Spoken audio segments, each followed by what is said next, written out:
Kemba Walker, step back, Walker, cardiac Kemba, does it again! Ubilis, 7 seconds to go. Three-pointer. Oh! Hudgens! Double order! Again, comes down to fundamental. Oh! My goodness! Sorrentine hit that one from the parking lot. Watford for the win! Yes! Yes! Trip to the Sweet 16. Katie's got it. Rises up. The shot. And it's good! It's good! From the corner! And it's over! Gonzaga! The slipper still fits! Ha ha! College basketball! Well, we're back for the Tuesday slate. I do have to dip a little early, but they'll be going over everything still. And yeah, not a bad day from everybody, it sounds like. Let's go. Let's go. Don't podcast and drive at the same time. So don't follow suit here.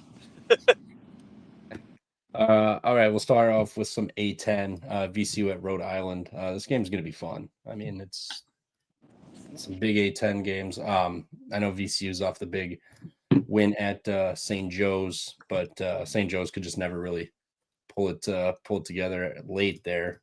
What happened with these two last year? Rhode Island beat VCU at home, and I think that was the only time they played. Yeah, only time they played. So VCU may be looking to repay that favor potentially. VCU won on the road by 1 last year or 2 years ago at Rhode Island. So looks like they kind of trade wins here for the most part in the last couple of years. Rhode Island's been solid. They've been kind of rotating games, win or lose, but VCU's still been really good.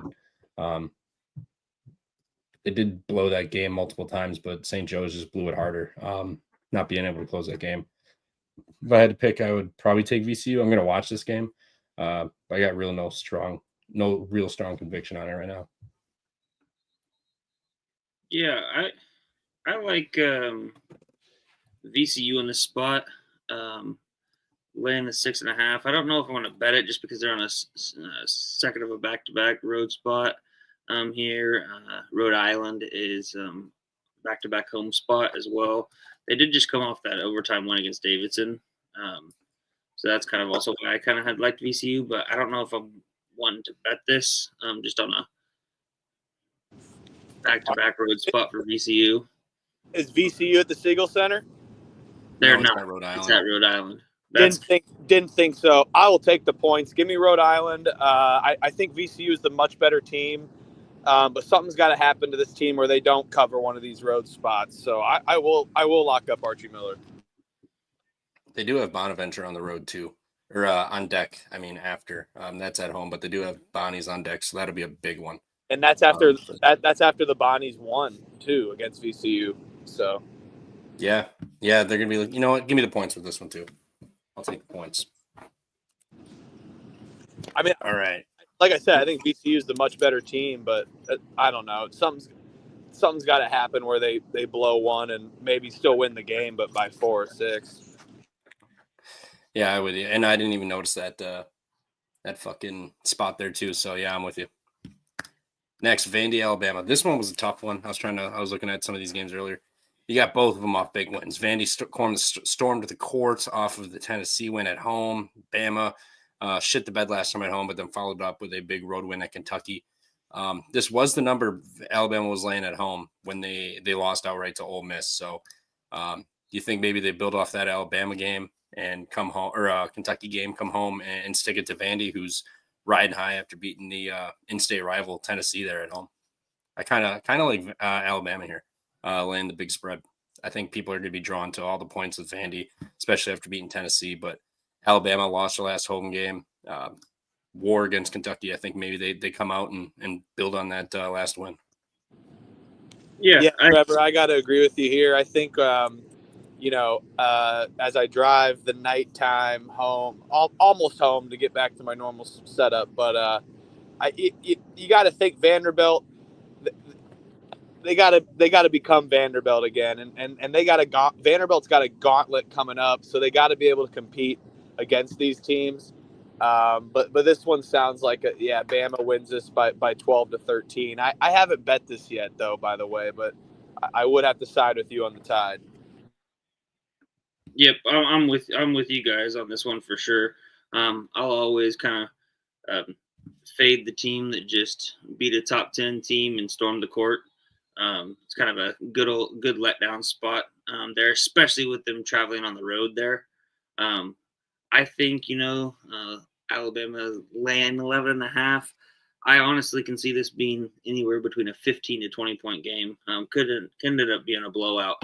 I think Alabama just kind of runs away with it and just kind of outscores them. Like you said, Trevor, they lost their last game at home. They're going to remember that. They're going to want to bounce back and answer back. Even though they beat Kentucky on the road, it's not like they're going to be, happy with that home loss. Yep, I'm with you. I wrote on Alabama. I'll probably be betting them, to be honest here. Next one, Butler heads to UConn. UConn's laying 13. Now, I believe McNeely's still going to be out, and Caravan may also miss the game. So we already have seen UConn not play good without McNeely. Now you're going to miss Caravan, who's arguably the best player they have left outside of McNeely.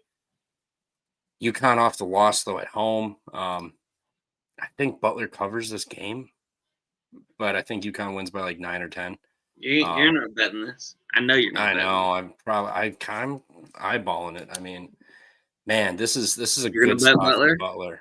They played UConn to 4 points at home. I know that was at home, but now they're down McNeely and Caravan. Like, this is just a bad spot for UConn, in my opinion. And I don't think a lot of people are fully aware of the Caravan news. So I would lean Butler here.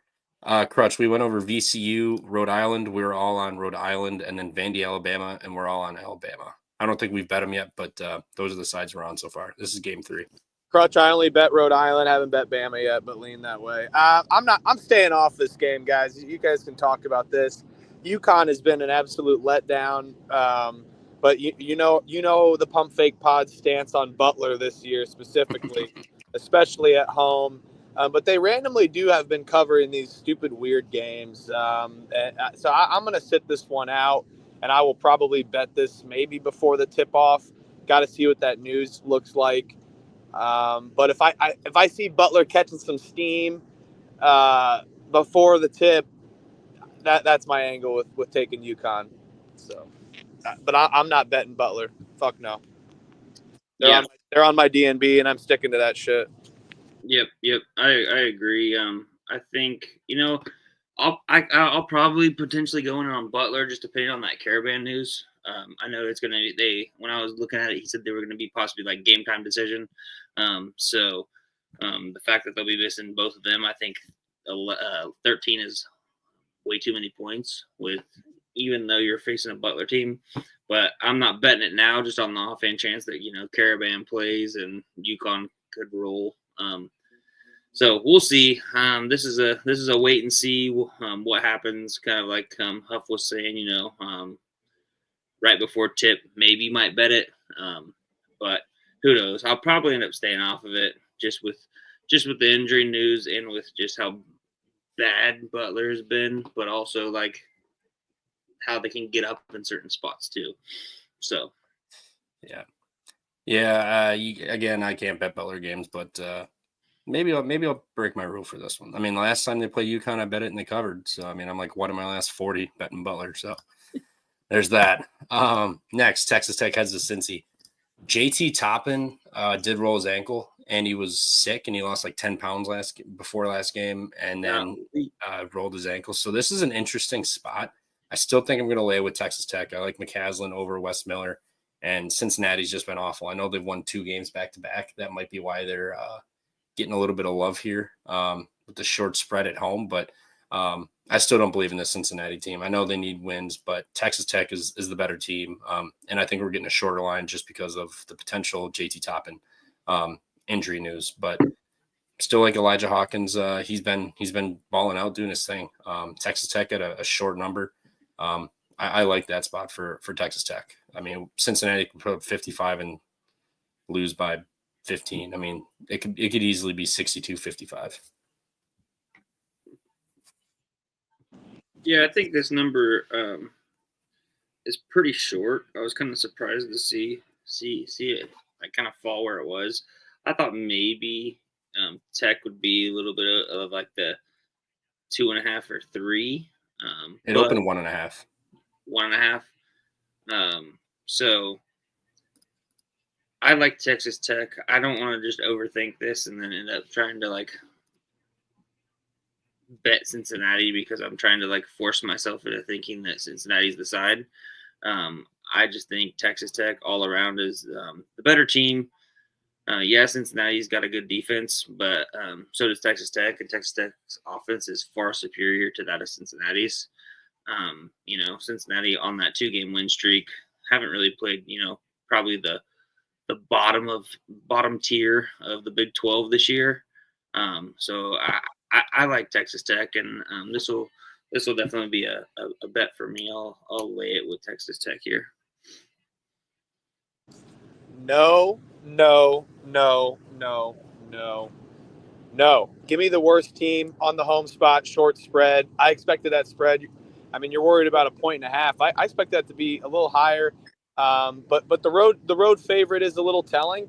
But I'll battle you guys. We've been pretty kumbaya here, so I'll battle you guys and take the worst team at home. But I don't know. Maybe they keep the momentum going. They had a lot of expectations going into the Big 12. They start off on a shitty hot streak. This is what teams do. They turn it around. They need a home win. I'll take the home team. I do think Texas Tech's a better team. Sure.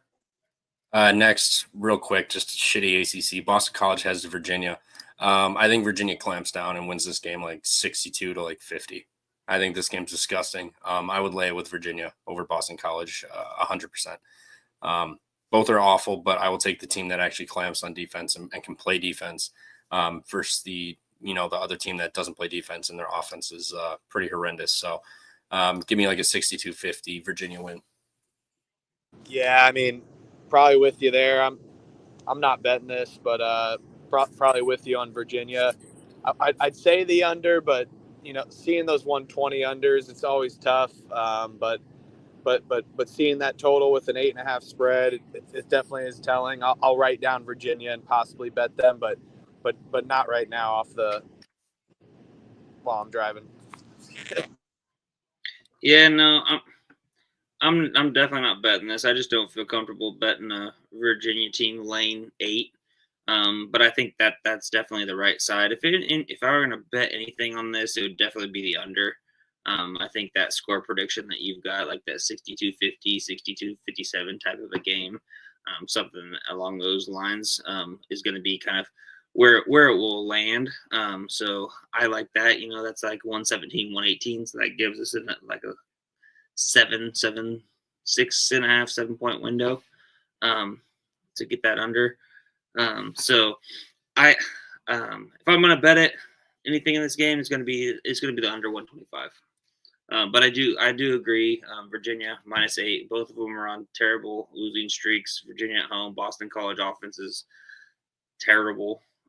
Virginia will at least be able to clamp them up, like you said, Trevor. Yeah. So I was just fucking NCAA just to erase like a 17-point deficit. And Hampton kid made a free throw, looked at coach, told him to miss it, and he bricked it. We cover the 2, baby. We cover the fucking 2. Unbelievable. Good teams win. Great teams fucking cover. Let's go NCAA. Aggie up. Aggie fucking up. That place was rocking tonight. They should have won that game. Hey, guys. Can't make free throws or shots at the rim. That'll get you. I'm pulling into home. I'll be back on in 5 minutes. So Perfect. Crutch is on that under with me, so we'll probably end up riding that together. All right. We won't talk the Tennessee game. We'll wait for Huff. Akron's heading to Buffalo. Simple. Buffalo's plan. Give me Akron on the road, and it's 13 and it's 12.5 for a reason. They're gonna fuck them up by 20. Buffalo may hang around 4 or 5 points first half, but that second half they run out of gas. They're not deep. They're terrible. Akron's gonna fuck them up. Let me double check schedule. Make sure we're not missing a look ahead spot here for Akron. They got Miami, Ohio at home. maybe. Miami, Ohio's number 1 in the conference.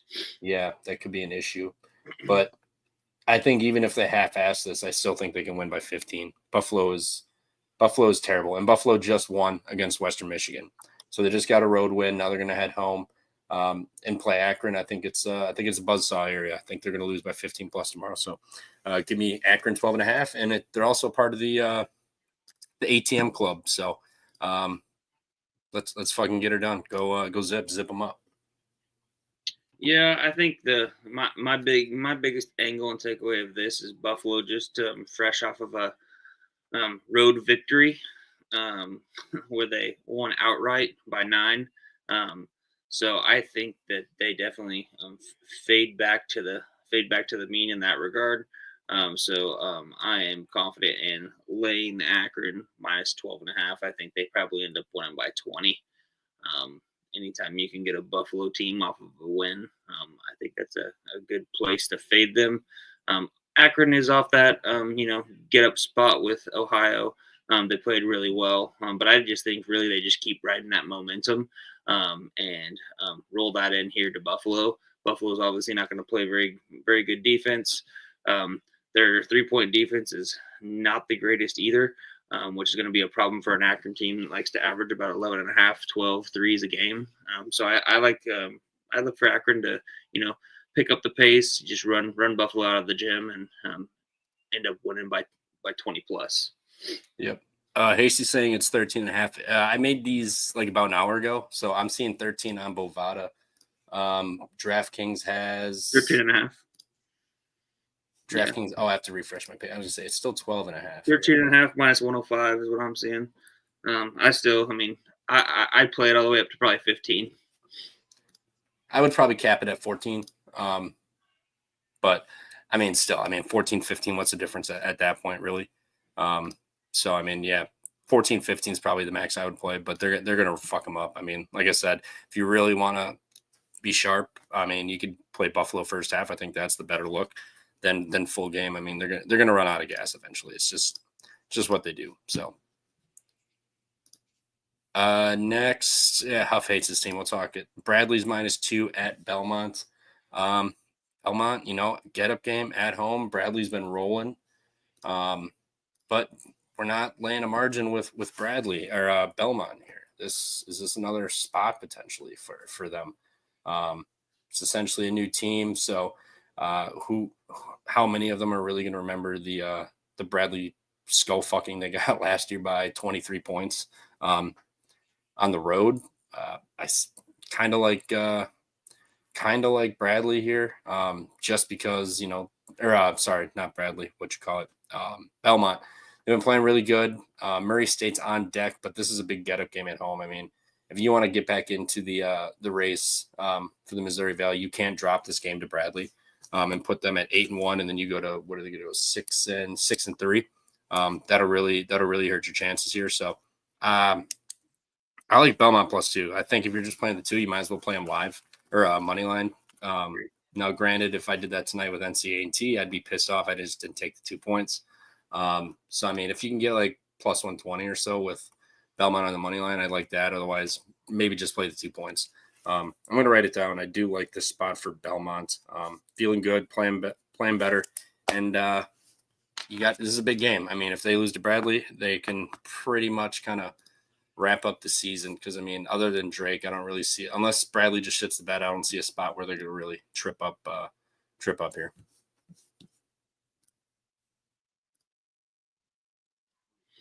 Yeah, I've been kind of going back and forth between this game. I really like this Bradley team. They've taken care of business so far, except for that home game against Drake. I like the fact that Belmont is at home and they're getting points. It makes me want to just take Belmont money line as a little short home dog.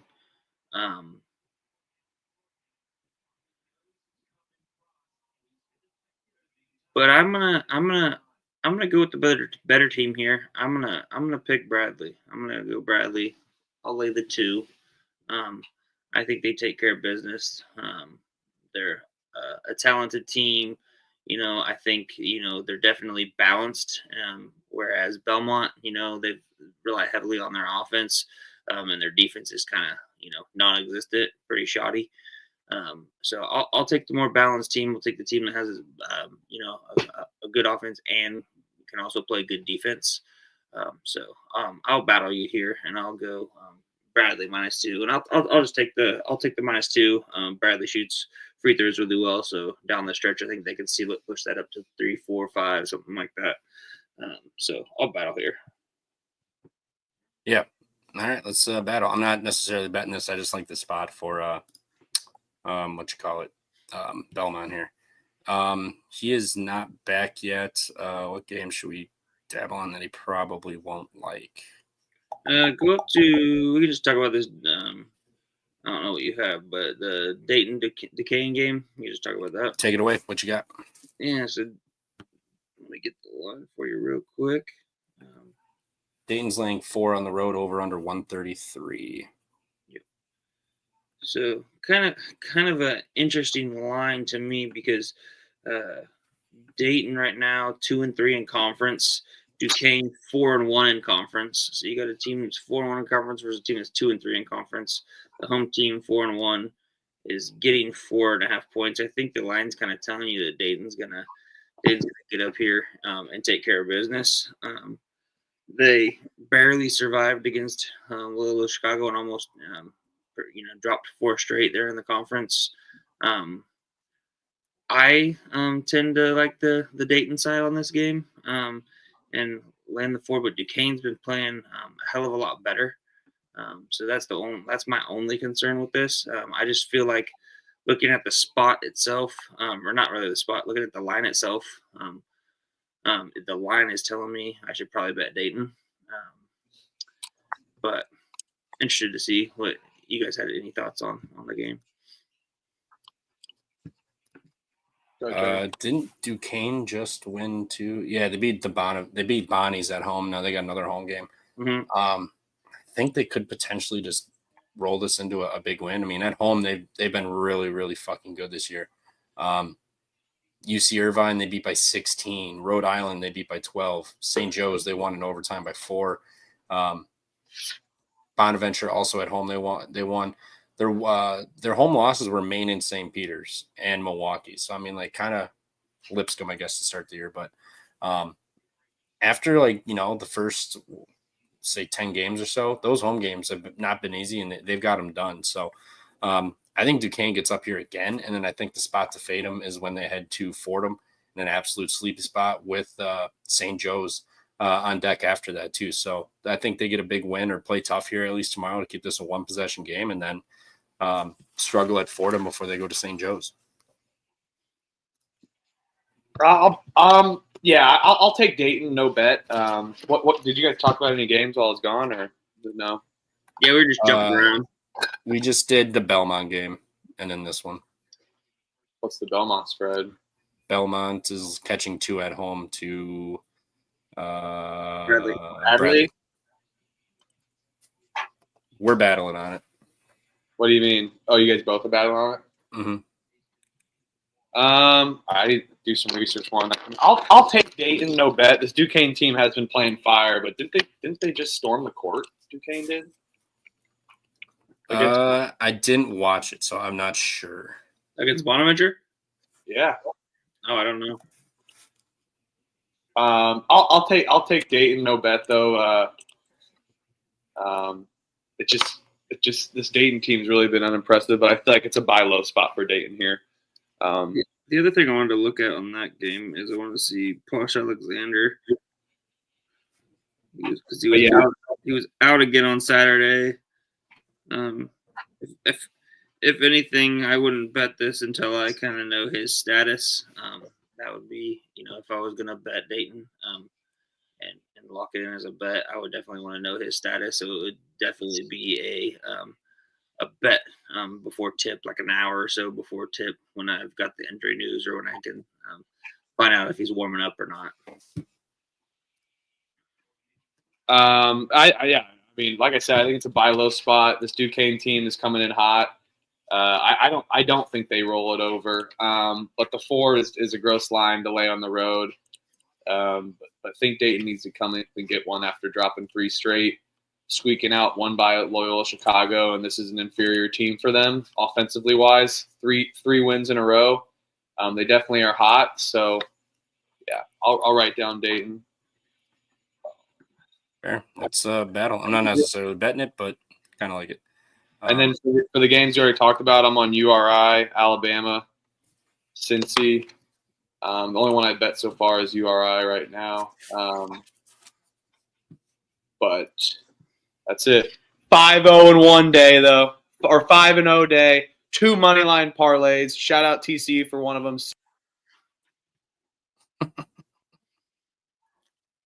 Got booted. Buffering during the tout. Boom. All right. That's what happens when you get cocky. Next, we go back. Here we go. Big game tomorrow. Mississippi State heads to Tennessee. Tennessee's catching 7. I think he's frozen again. I think he's frozen. He's frozen. Mississippi State heads to Tennessee. I think Mississippi State in this one. I don't care that Tennessee just lost on the road. I don't really believe in this team. Mississippi State dominated that game against Ole Miss. Just never found a way to cover. I mean, they owned them on the glass. They shot better. They just couldn't put them away. But I still like this team. And Tennessee is just, since Lanier's kind of disappeared, they haven't really done much. I know they lost, but he got called out a game or 2 ago, and he hasn't done anything since. So I like Mississippi State to go on the road, and I think they're alive. He's like you said. He's logging back 5-0 today. It ain't cocky. But yeah, I like Mississippi State. I know it's not Rick Barnes in March. We're in January, but I like Mississippi State here. They've been playing really good. They dominated statistically against Ole Miss, just couldn't put them away. But that was a big rivalry game. So I know the spot doesn't add up to Mississippi State here, but I think they're the better team, and I think a lot of people are going to be drawn to Tennessee only laying 7 at home off of a road loss. Yeah, I'm with you on this. I think Mississippi State, I think Tennessee is going to get the win. I just feel like 7 is far too many points. I feel like this is a grinded out game. It's gonna possibly could be a defensive battle, kind of a slugfest. I see this game, anywhere from 3 to 5 point win for Tennessee. The other thing that is Tennessee going on the road against Auburn next. So that's something that they'll want to definitely get up for. Obviously, they just lost the game against Vanderbilt, so they're not going to be overlooking Mississippi State. But, there's always that in the back of your mind, we're going to go on the road and could potentially get a quality win there against Auburn. Mississippi State, I've been impressed with them. They're one of my teams that I've liked to back and I've liked to bet this year. I can't fully jump on board with the money line just because with Tennessee off that loss and at home. But I do feel like Mississippi State will keep this within 7. Yeah, Tiny Dick. I know Rick Barnes is a monster cover at home, but I don't think they got enough pieces here to really take away Mississippi State. Hubbard and Matthews are beasts, and Mississippi State's got Ziegler now that what's his nuts Lanier has kind of just gone MIA the last week and a half, 2 weeks or so. I mean, he's just kind of gone MIA. So I think Mississippi State plays them tough. I'm not saying they're going to win, but I think they're going to be live down the stretch to potentially pull some off. Next, easy play. Give me Mackey -10. I'm aware Purdue's off of the West Coast trip. They're back home, but Ohio State, they suck. I mean, they just lost at Minnesota on a buzzer beater. A game they should, or no. I'm thinking of the wrong. That was Michigan they beat. Who did Ohio State just? Indiana. Yes, they blew the Indiana game. They blew the Indiana game in overtime. That was at home. Now you're going to hit the road. To Mackey, and I know Purdue's been really good. Maybe the 10's a tad high. I could see an argument for that, but I don't believe in this Ohio State team. Mackey gets fucking rocking. It gets lit. And they just got better pieces overall. Ohio State's just kind of been a mess as of late. Okay, my bad, Huffer. Yes, they didn't blow it. They did what they were supposed to do. Just can't play a full 40 minutes. The Hoosiers, we know they play a full 40. They're a tough team. So, yeah, I'll take Mackey 9-10. This is a building play. That place is going to be rocking, and whatever jet lag or whatever they have, it's going to be taken away because of that building's energy and environment. So let's go Purdue. Yeah, I know Diebler's a good coach, but I don't care for the pieces. Don't care for the pieces. And if he wants to go into Mackey and make it competitive, so be it. But I don't see it. I'll battle. I feel like this is just a little too much after Purdue coming off the West Coast trip. Could be a little hungover in that regard, just coming back from those 2 wins out west. The real thing I think about on this is similar to that Wisconsin game where, Wisconsin was up 15, 20 points, and then kind of Ohio State just kind of fought back, made it a little difficult, and ended up kind of getting back into the game and almost freaking tying it and sending it to overtime. I don't think that happens here, but I could see like a Purdue up 15-20 in the first half, and then Ohio State just kind of bounces back, a little feisty. Purdue kind of takes their foot off the gas. They're a little tired, a little fatigued from the travel, and ends up being like a 8-9 point game. Not really sweaty in that regard. Like Purdue is basically going to be in control of this game. I just think that 10.5 is a little too much.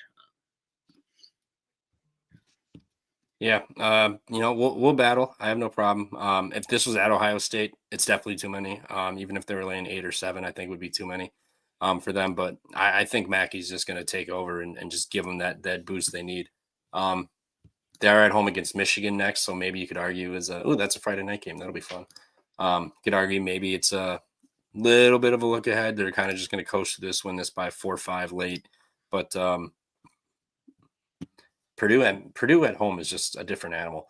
I mean, they beat Alabama there, and they outshot them. They beat them by 10. I mean, they just at home they're just a different animal. I mean, they came back from Maryland. Maryland was leading. They came back and won that game. So, Puffer's back. So, yeah, this is a Mackey play for me. 100%. I know it's a little square, but you know what? Sometimes squares hit too. What's up, Denser? 5-0 today. 2 moneyline parlays. Montana moneyline parlays. 12-7-1 Saturday. Bring the haters on. And you guys are out of your mind. How is Mississippi State against Auburn? How are they against Auburn? It's catching the same fucking number. That was an injury bump game. Exactly. Same number. They got blown out, and everyone's going to be on Tennessee tomorrow. Okay, now I'm betting Mississippi State. I'm betting the shit out of Mississippi State tomorrow. Bullshit. You're this fucking team. I like this team. I agree, but bullshit. Fucking dicks. Hey, our favorite troll's back. Like we haven't just been cleaning up the board for the entire time he's been here. We're glad to have you here. You're a good luck charm there, Paulson. 5-0 picking all minus 5,000 money lines. Yeah, that's exactly how I bet today. You got it, Tiny Dick. Tennessee defense clamps. They need a bounce back. Since I missed that one, you guys are out of your mind. All right, let's do it. Next, Iowa State. Feed me Iowa State against UCF. Just lost at home. UCF is fucking trash. You get dominated inside. This is 15.5 for a fucking reason. They're going to win by fucking 30. Yeah, Iowa State didn't lose at home. They lost on the road to West Virginia. Yeah. And they just couldn't hit anything that game. They couldn't hit shit. Javon Small took over too. I mean, without Javon Small, West Virginia is a dumpster fire right now. So this is Iowa State in a rout. Yeah, this is a classic.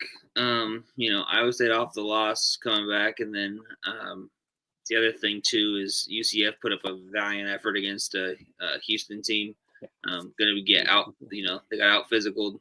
It's classic where we always like to fade the team that's coming off of playing Houston. They played them really tough. Ended up losing by 1. Almost got the win. But now they're going to travel on the road and play an Iowa State team in Ames. No, thank you. That does not sound fun. Give me Iowa State. I like this UCF team, man. They've been really getting up on expectations. But yeah, this is a different beast off of a loss. Just a tough spot for UCF, who's really been competitive throughout these games on the road and at home. I'll lay it with Iowa State though. No bet for me. Just want to watch them dominate. Yeah, this is gonna be easy. Yeah, Paulson, what are you on tomorrow? Let's battle. We'll see you back here tomorrow night. Drop it in the chat. We're curious. Best of luck. Oh shit, I got to. Purdue. Oh, he's on Purdue. All right, he's got one. you. He's got one winner. All right, he's got one winner. Here we go. Marquette's heading to Seton Hall. Seton Hall.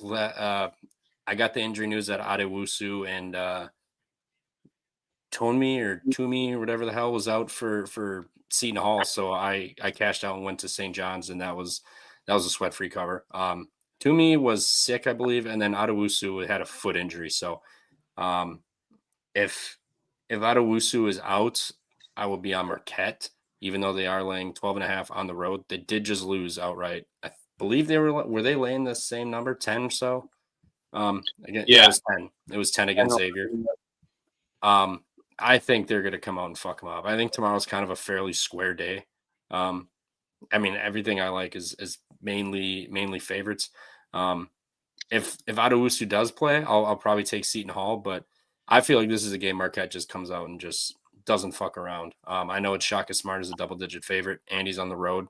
But I think they probably win by 15 or 16. I mean, Seton Hall can go 6-7 minutes without scoring a bucket. Good luck doing that against Marquette, even if you are at home. I don't like laying points with Marquette. I just don't like laying points with Shaka Smart. I'll battle you here on the pick. I'd rather take Iowa State with the massive spread at home. So I'll probably end up betting Iowa State instead of this. But I'll just battle you on the pick.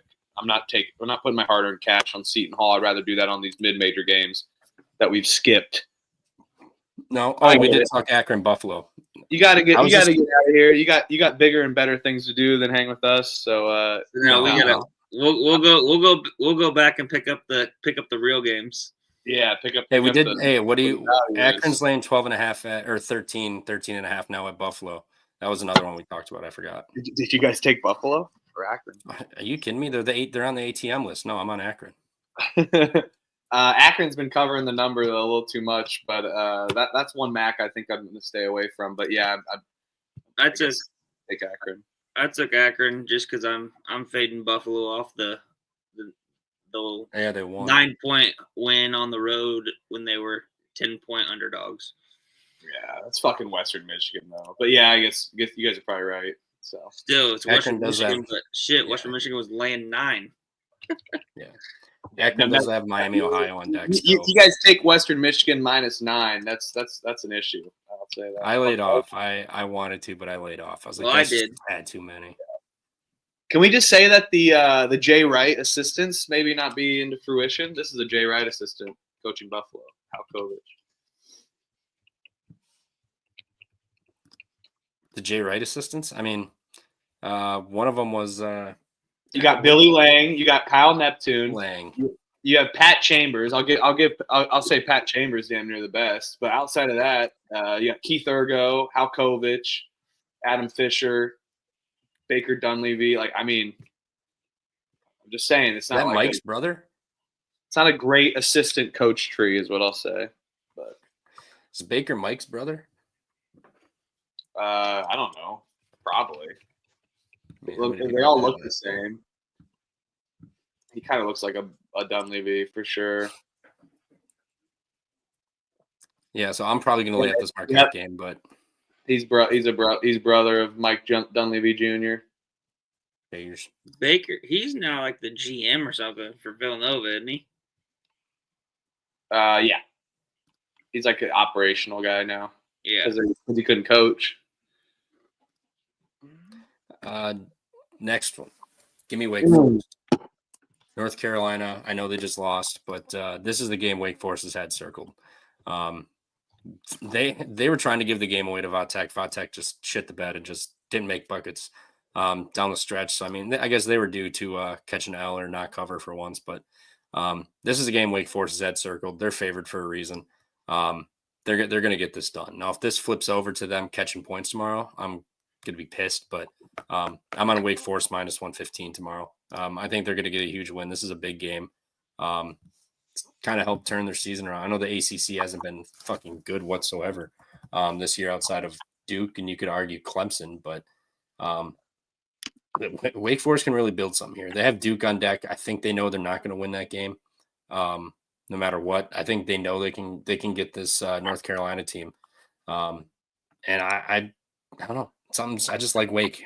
They can shoot. Hildreth. Who's the other fucking Salas? Who's the big man down low? Efton Reed. They got dudes.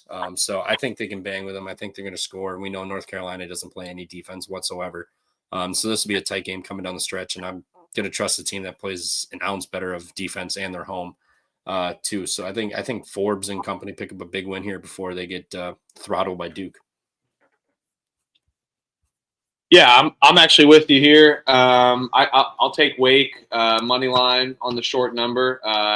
To say Wake's the better team, I don't know. They're hot right now. They won 5 straight, but you played Syracuse, NC State, Miami, Stanford, and Virginia Tech.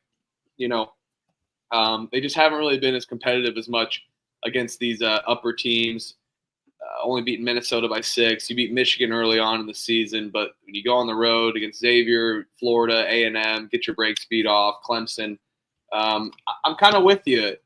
They need to get up for this game. You got Duke, Louisville, Pittsburgh, and then you go out for your West Coast trip for the ACC and the All Coast Conference. I think their defense can contend here, and the defense prevails in this one, and North Carolina just doesn't have that. Total different sides of styles here, with Wake Forest being defensive juggernauts while North Carolina is pretty much all offense. And sometimes they even struggle at that. To take them off the loss at home or to fade them off the loss at home is definitely tough on the spot. But I'm just not impressed with this North Carolina team, and I think Wake Forest can slow them down and smash mouth them out of the gym. Yeah, I think this is just a pretty easy handicap for me. I didn't even realize that North Carolina lost to Stanford on Saturday. I've been working like nonstop this weekend, so I didn't get a lot of eyes on very much games. Just was box score watching pretty much. But I just think, as Trevor, as you had said, this was the game that Wake has had circled for a long time. The only thing that's kind of, scared me a little bit is they got Duke next at home as well. But both of them should be circled. They should be circled together. I like Wake Forest here. We can squad ride this. I don't mind laying the point. I think it's a good spot for Wake, and it's just another opportunity to get a win that could possibly push them a little bit further up on the bubble. Me and you were talking, Trevor, on Friday. They couldn't drop that game against Virginia Tech because they're on that bubble, and they couldn't drop that. They took care of business even on the road. So I think I like them at home. That place is going to be loud. The place is going to get lit with North Carolina coming into town. Lay it here. They'll win this one. I don't think they win Duke. I don't think they beat Duke, though. Yeah, I'm with you on that. Just a tidbit here. Wake against North Carolina in the last 10 is 3-7, but ATS they're 7-3. So let's continue the cover train for the Demon Deacons. Yeah, this is the best chance they're going to get at North Carolina too. This is such a down year for UNC, and they know they're not going to beat Duke. So I think they get up for this fucking game, and then they just keel over and get run out by Duke on whenever the hell they play them. I like Steve Forbes too. I mean, I think he's a good coach. I mean, Hunter Salas is talented. Hildreth is talented, but they really lack outside of they lack depth. I mean, Spillers is good. There's definitely pieces there, but with what he's had the last 4 or 5 years at Wake, he's definitely made it work. Even though they've kind of had blunders in the ACC, but this is the year that they don't have to blunder, and after kind of starting slow early in the year. the non-con. Yep. I'm with you. Paulson, they're going to go over some of these other mid-major games. We're just going over some of the bigger ones. I got to skedaddle in a little bit here, but they'll go over. Don't you worry about it. You want Davidson? I'm sure they'll cover Davidson for you. Davidson's kind of infuriating, but addicting to bet on.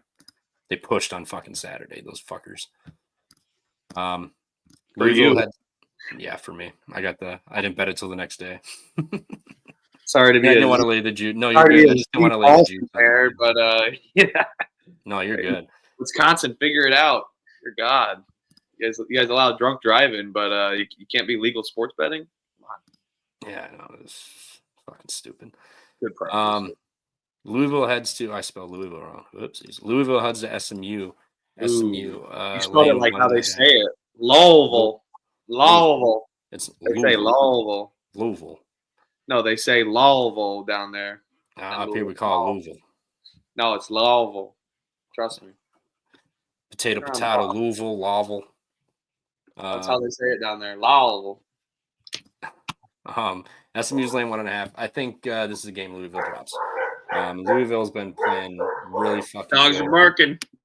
Shit, yeah, the dogs are barking. That's That's my rule, but it can bleed over to you. I don't mind that. I don't mind that at all. You got 2 dogs too. This is tough. Shit. Yeah, I mean, SMU, Georgia Tech, Virginia, Miami, they haven't been impressive. They did lose to Duke in North Carolina. So, I mean, there's that. But Louisville's been red fucking hot. Like, are they going to lose a game again or no? Like, are we going to get free money with them on plus money on the money line or catching points here? I'm not sure. I feel like SMU is favored for a reason. I feel like Louisville drops this game. They at home against Virginia. I mean, congrats on beating Virginia. Syracuse. I mean, they kind of had 2 back-to-back shit games. Against shit teams here, but this is an odd spot, I mean, I know this team's a bunch of transfers, so they haven't been around in the ACC to get used to these places already. But now you got to go to Texas on a random Tuesday night. You're off for a week after this too, and back home.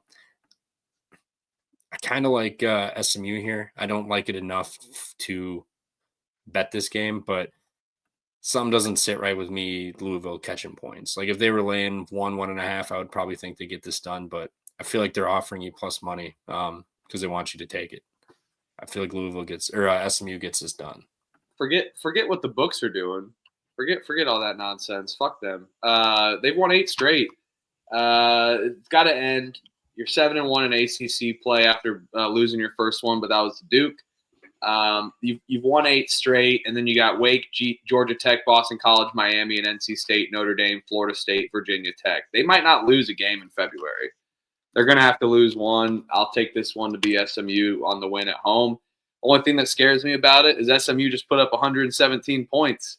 We were at the casino on Saturday, and it was like 100 points with 5 minutes left or whatever, and we all took a bet on what would the final score be, like points-wise for SMU. I said 118. My buddy said 116. Someone said 114. So, yeah, that was funny. It ended up 117. But just a fun little side game we played. That's the only thing that scares me about taking SMU. You score that many points, you shoot well, but I just think Miami sucks so bad. It's the game they got to get up for and prove themselves worthy in this, mid-tier Power 5 conference as of late, and get a big win. And just Louisville, 8 wins in a row. And then, like I said, Wake, GT, BC, Miami, NC State, Notre Dame, Florida State, Virginia Tech. That is one awesome February for the Louisville Cardinals. So, yeah, they blow this one on the road. Yep, I'm on SMU -1.5. I'm going to bet this. Their only 2 home losses this year were Mississippi State and Duke, 2 very good teams. Other than that, they've kind of rolled at home. I think that they will continue that trend and kind of roll here against Louisville. So give me SMU, and I will bet it at the -1.5. Yeah, I side with you guys. Maybe I'll squad ride with you tomorrow. We'll see what this line does. If it bumps up to 2.5, I'll fire. I'm hoping maybe it'll go down. I can get a cheap money line price, get some buyback on Louisville because people have been cashing like crazy with them. So we'll see what happens. But I'm with you. It's SMU or nothing for me. I wouldn't be. I'll take it now. I think SMU goes up a point or two. I think. Yeah. I mean, maybe the Louisville steam comes in, but if they do and the public's betting it and the line freezes or it goes to SMU, even better. So, but I don't like worrying about all that shit. I just like the spots itself versus even though spot betting is not as good as the analytics apparently, but the SMU offense is legit, and so is their defense. This is like going to be one of their biggest wins in Moody Coliseum in quite some time. And to say that about Louisville, if you were saying that 2 years ago, it's kind of crazy. Yeah, agreed. Next, Arizona State heads to West Virginia. Arizona State feed me I think I saw someone say it went up to 8. Oh God, you're betting them again? Dude, I am. Dude, West Virginia just beat Iowa State number 2 at home and court stormed like a motherfucker. I know.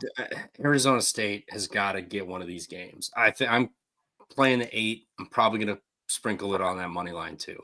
I think they're live in this game. I mean, I know West Virginia's at home. I know they've been really good. They've been showing up in spots that I haven't thought they would, but I think this Arizona State team can give them some problems a little bit with their size and athleticism.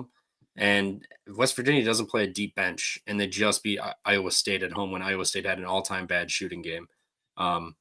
So I think this is a nice spot for Arizona State to at least keep this within 8. I mean, maybe West Virginia wins, but I think this is at most like a 2-possession game. I don't think West Virginia is going to blow them out on the heels of the Iowa State win in Court Storm.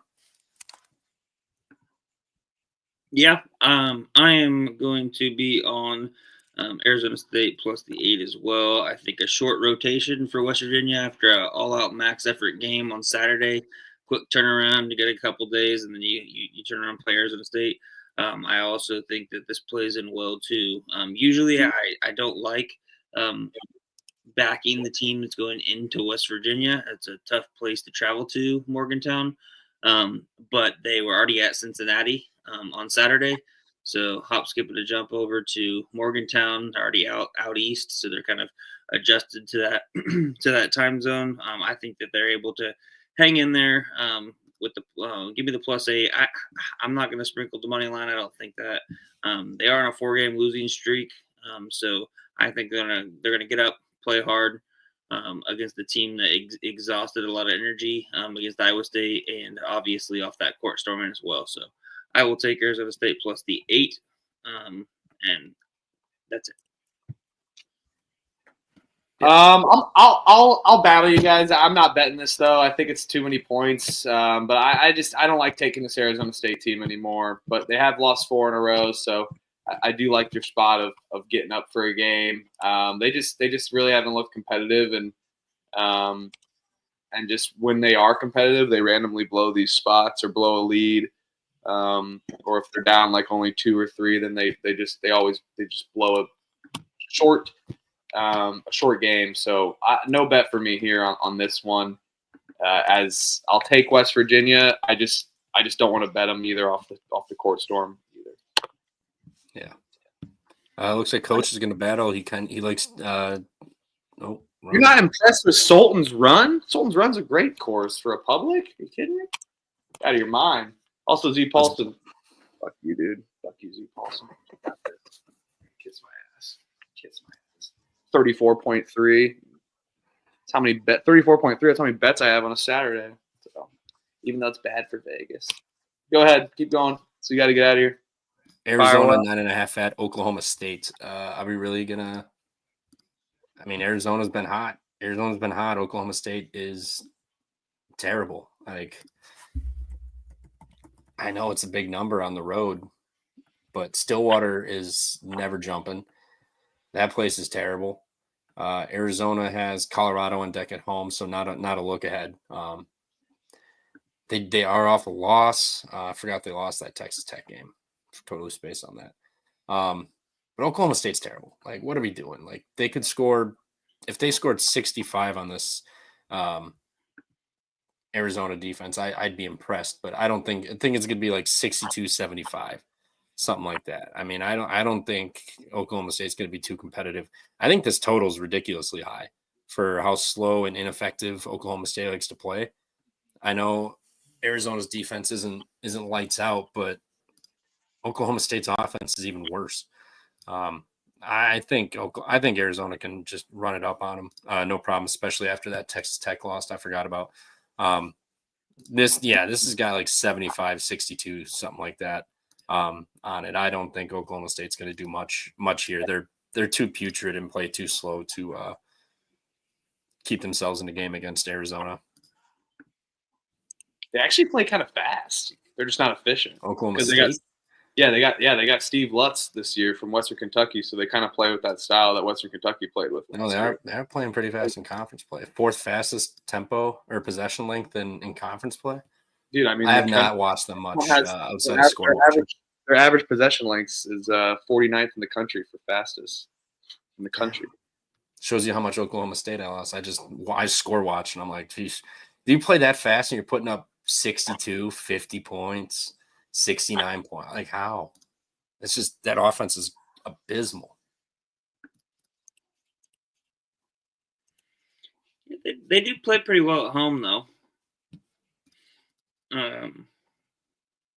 But the sad part about this is Oklahoma State used to have a really good home environment. I got a dip, fellas. All right. Go ahead and finish this up. I'll turn the stream off or join back in whenever you're done. I don't know how long this one will take, but yeah, good shit. So far, I have Rhode Island 6.5, Alabama minus 11.5, Akron 12.5, Mississippi State +7, Iowa State minus 15.5, Wake moneyline, and Arizona State +8. So that's what I will be on. Other than that, cheers. best of luck, fellas. We will talk to you later or tomorrow for the other show. He's going to WCW right now. So Monday Night Wars. Later, fellas. Later. See you, man. I kind of want to take Oklahoma State, knowing that even though they suck, I don't know. Just think this. I mean, they lost. They lost by 13 to Houston at home. I'm probably not going to bet it. I would be on the angle of taking Oklahoma State +10. I just think that they can play pretty decent at home. The only thing that sucks is, like I was getting ready to talk about, is like their home environment there at Gallagher used to be really lit, and everybody was showing up. And for the last few years, it's just been empty, dead, empty. It just kind of sucks for that program, because it used to be loud, awesome environment to play in, and then now it's really only gets up, when if they play like Oklahoma there. But students will be back, so maybe the students will bring some energy too. I don't know. I'm not going to bet it until 8:45 tomorrow, because it'll be a 13.5, 12.5 spread then. True. Everyone's going to take Arizona. Yeah, true. Yeah, the only way I'm not laying double digits with Arizona on the road. So I would wait to see kind of what this line does, and then maybe bet Oklahoma State. But we'll see. Yes, Danny, dumb shit. This Tuesday card is a heck of a lot harder than last Tuesday's card. No Jasper, Indiana. Keep guessing. Yeah. Indy. Live in Indy. Arizona laying this big of a number on the road with non-glossy record feels like an Arizona drill spot. I agree off the loss too, but I don't know. I just think it's a big number. Pick Oklahoma State. What do we got next? Minnesota at Iowa. Iowa's or Missouri at Texas. Let's do Minnesota at Iowa. Ask Rob Donaldson what he's doing. Interested to see what Rob thinks about this game. He's always so down on his Iowa Hawkeyes, which after getting absolutely trounced by UCLA, I can see why. Yeah, but Minnesota off the big win against Michigan kind of feels like a spot where Iowa, that they can't hang with Iowa at home. I'll take Iowa. I agree. Iowa wins because they just scored too many points. Minnesota cannot hang with them. Minnesota just went to overtime. went to overtime, scored 84 points against Michigan, and they probably shouldn't have won that game, but came back and got a big win for Ben Johnson in this program in their first Big Ten win. Nope. Give me Iowa on the fast offense. Still score, and especially Iowa only scoring 70 points in UCLA. No.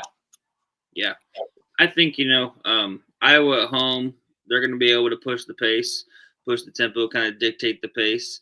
Minnesota likes to slow it down, play really slow, play deliberate, and then kind of try to win in the defensive battle. I just don't think that works here against Iowa. I think they're able to just kind of run and gun, get their threes up, and just really run Minnesota out of the gym. So I like Iowa.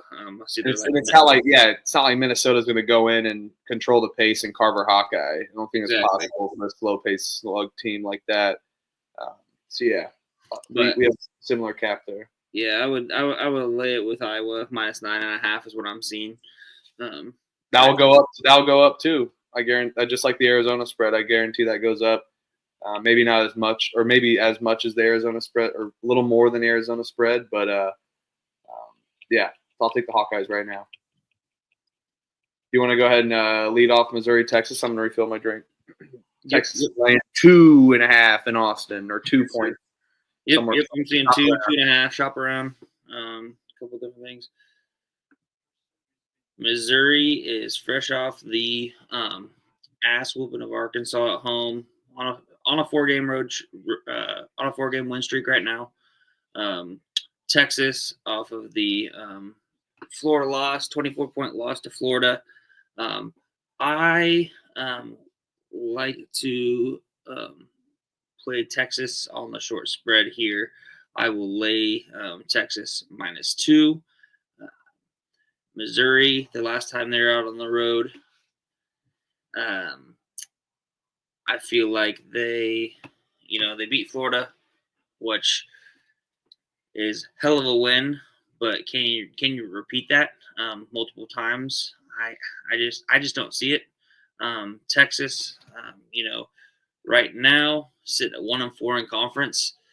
Missouri 4-1, so you got a 1-4 team laying 2 points against the 4-1 team. I think that's pretty telling as well. I'll be on Texas -2. And yes, the official Elliott Money Show has begun. Rob, officially the Elliott Money Show. Whoa! Oh my God, that's Huffer's music. What's he doing here? Yeah, I mean, I'll battle you. I like this Missouri team, but they have won 4 in a row, so we're sticking true to my caps today. A team off the loss, 1-4. But I just like rooting against Texas, so I'll take Missouri. Fuck it. I know you hate Missouri, probably. Elliot. No, I hate Texas more. You do? I hate Texas more than Missouri. That's KU. KU hates Missouri. That's right. It's Kansas-Missouri rivalry. Shout out to that old, 2007 Chase Daniel versus Todd Reasoning. Fucking great. I went the wrong way. Rob's peeking. I got the Australian Open in the back. What's going on in there? Listen to the racket said. I think Tommy Paul's on playing Zverev right now. I should get that on because there's no other sports on. Yep. You want to stay up really late? Carlos Alcaraz and Djokovic play. Oh shit! I thought Djokovic lost. Was I tripping? Him and Djokovic play tonight. That'll be a great game. Match, whatever the fuck they call it. Yeah, match. Looks like Zverev won the first set 7-6, and now it's 5-5. They're basically just no one can frickin' break a serve. Betting on Texas is almost as electric as basketball, if maybe more electric. It is. Betting on Texas or betting on tennis? Tennis. There you go. Yeah, no, betting on tennis is not for the faint of heart, because a lot of times there's a lot of volatility in the tennis, and there's been times where somebody goes down a break or a double break, and the odds change significantly, and you wanna your brain and psychologically you're like, I need to cash out, or I need to, try to middle or do something, because it's just like the odds swing so heavily against you. But then after that next break or two, boom, it switches and just flips from like plus 400 to minus 500. It all depends on like, where they are at in the set too, So it's pretty interesting. And some square is going to come in and lay the minus 300 money line, versus a dog, and that's not always how it works out. Yep, I will say sometimes what you can do is this is kind of a tip that I've used. If you like somebody that's in like the minus 175 to 225 range, you can kind of wait and see who gets the first serve, and if their opponent gets the first serve, usually if they go up 1-0, it can knock it down about 50 cents.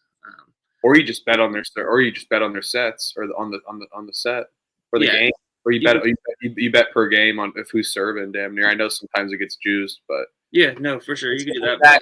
That low, like minus 150, but yeah. So sometimes it's nice just to do that, to just get rid of a little bit of the juice if you really wanted to just lay the straight money line.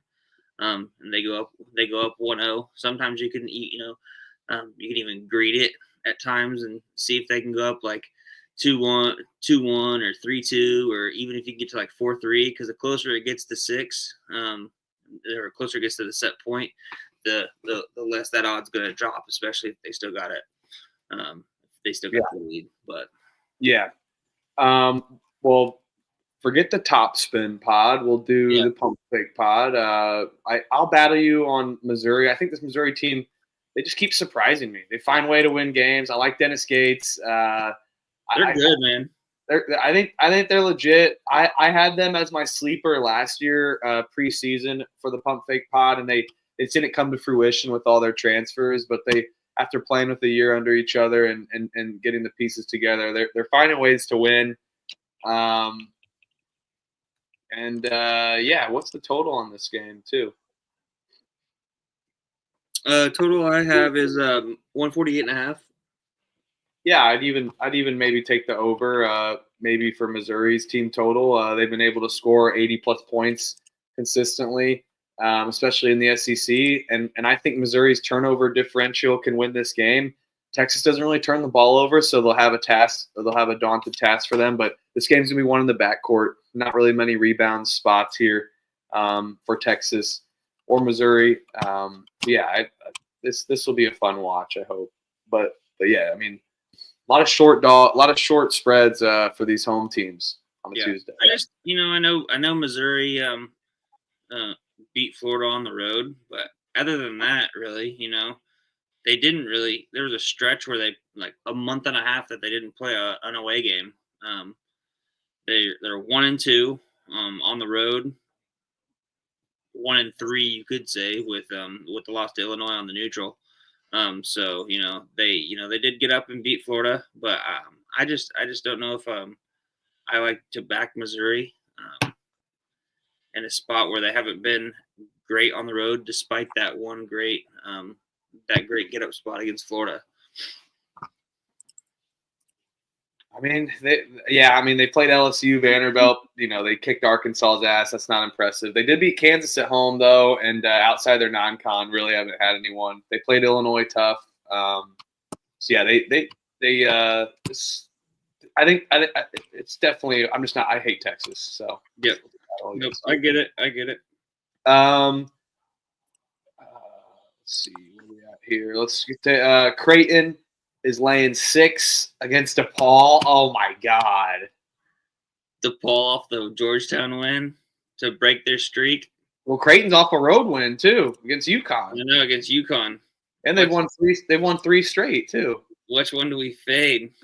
The team that got their first win in conference play in 2 years, or the team that just fresh off on a away victory against UConn. This line, man, this is a tough line. I've gone back and forth on this one. I just like the square picks to take Creighton. I don't know if I want to back DePaul here. Maybe Creighton's they're improving on the season a little bit. They look good against UConn.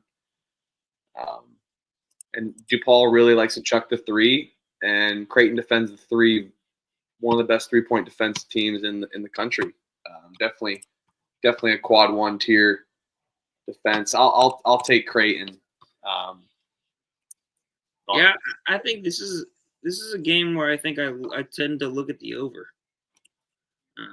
Yeah, what's the total there? I had 146.5. I don't see these teams as great defensive teams. Well, they're good at defending the three. Creighton's they're good at defending the three. And they're good at defending shots and block shots. They just don't force turnovers at all, pretty much. But to your point, average possession length on defense for both teams is sub 100 in the country. DePaul's almost a top 25 team for that. Just their pace isn't as up to par with that. But defensive pace is good for that angle. And I sometimes prefer that stat versus the offensive pace, because a lot of people will just be like, oh, they run fast. There'll be points. But how much does their defense allow that other teams to run fast is what I like to look at more. So, yeah, I don't mind that angle either. I'll take Creighton. I'll lock it now. It's going to go up. I don't know if I'll bet it, but I would be on the Creighton -6.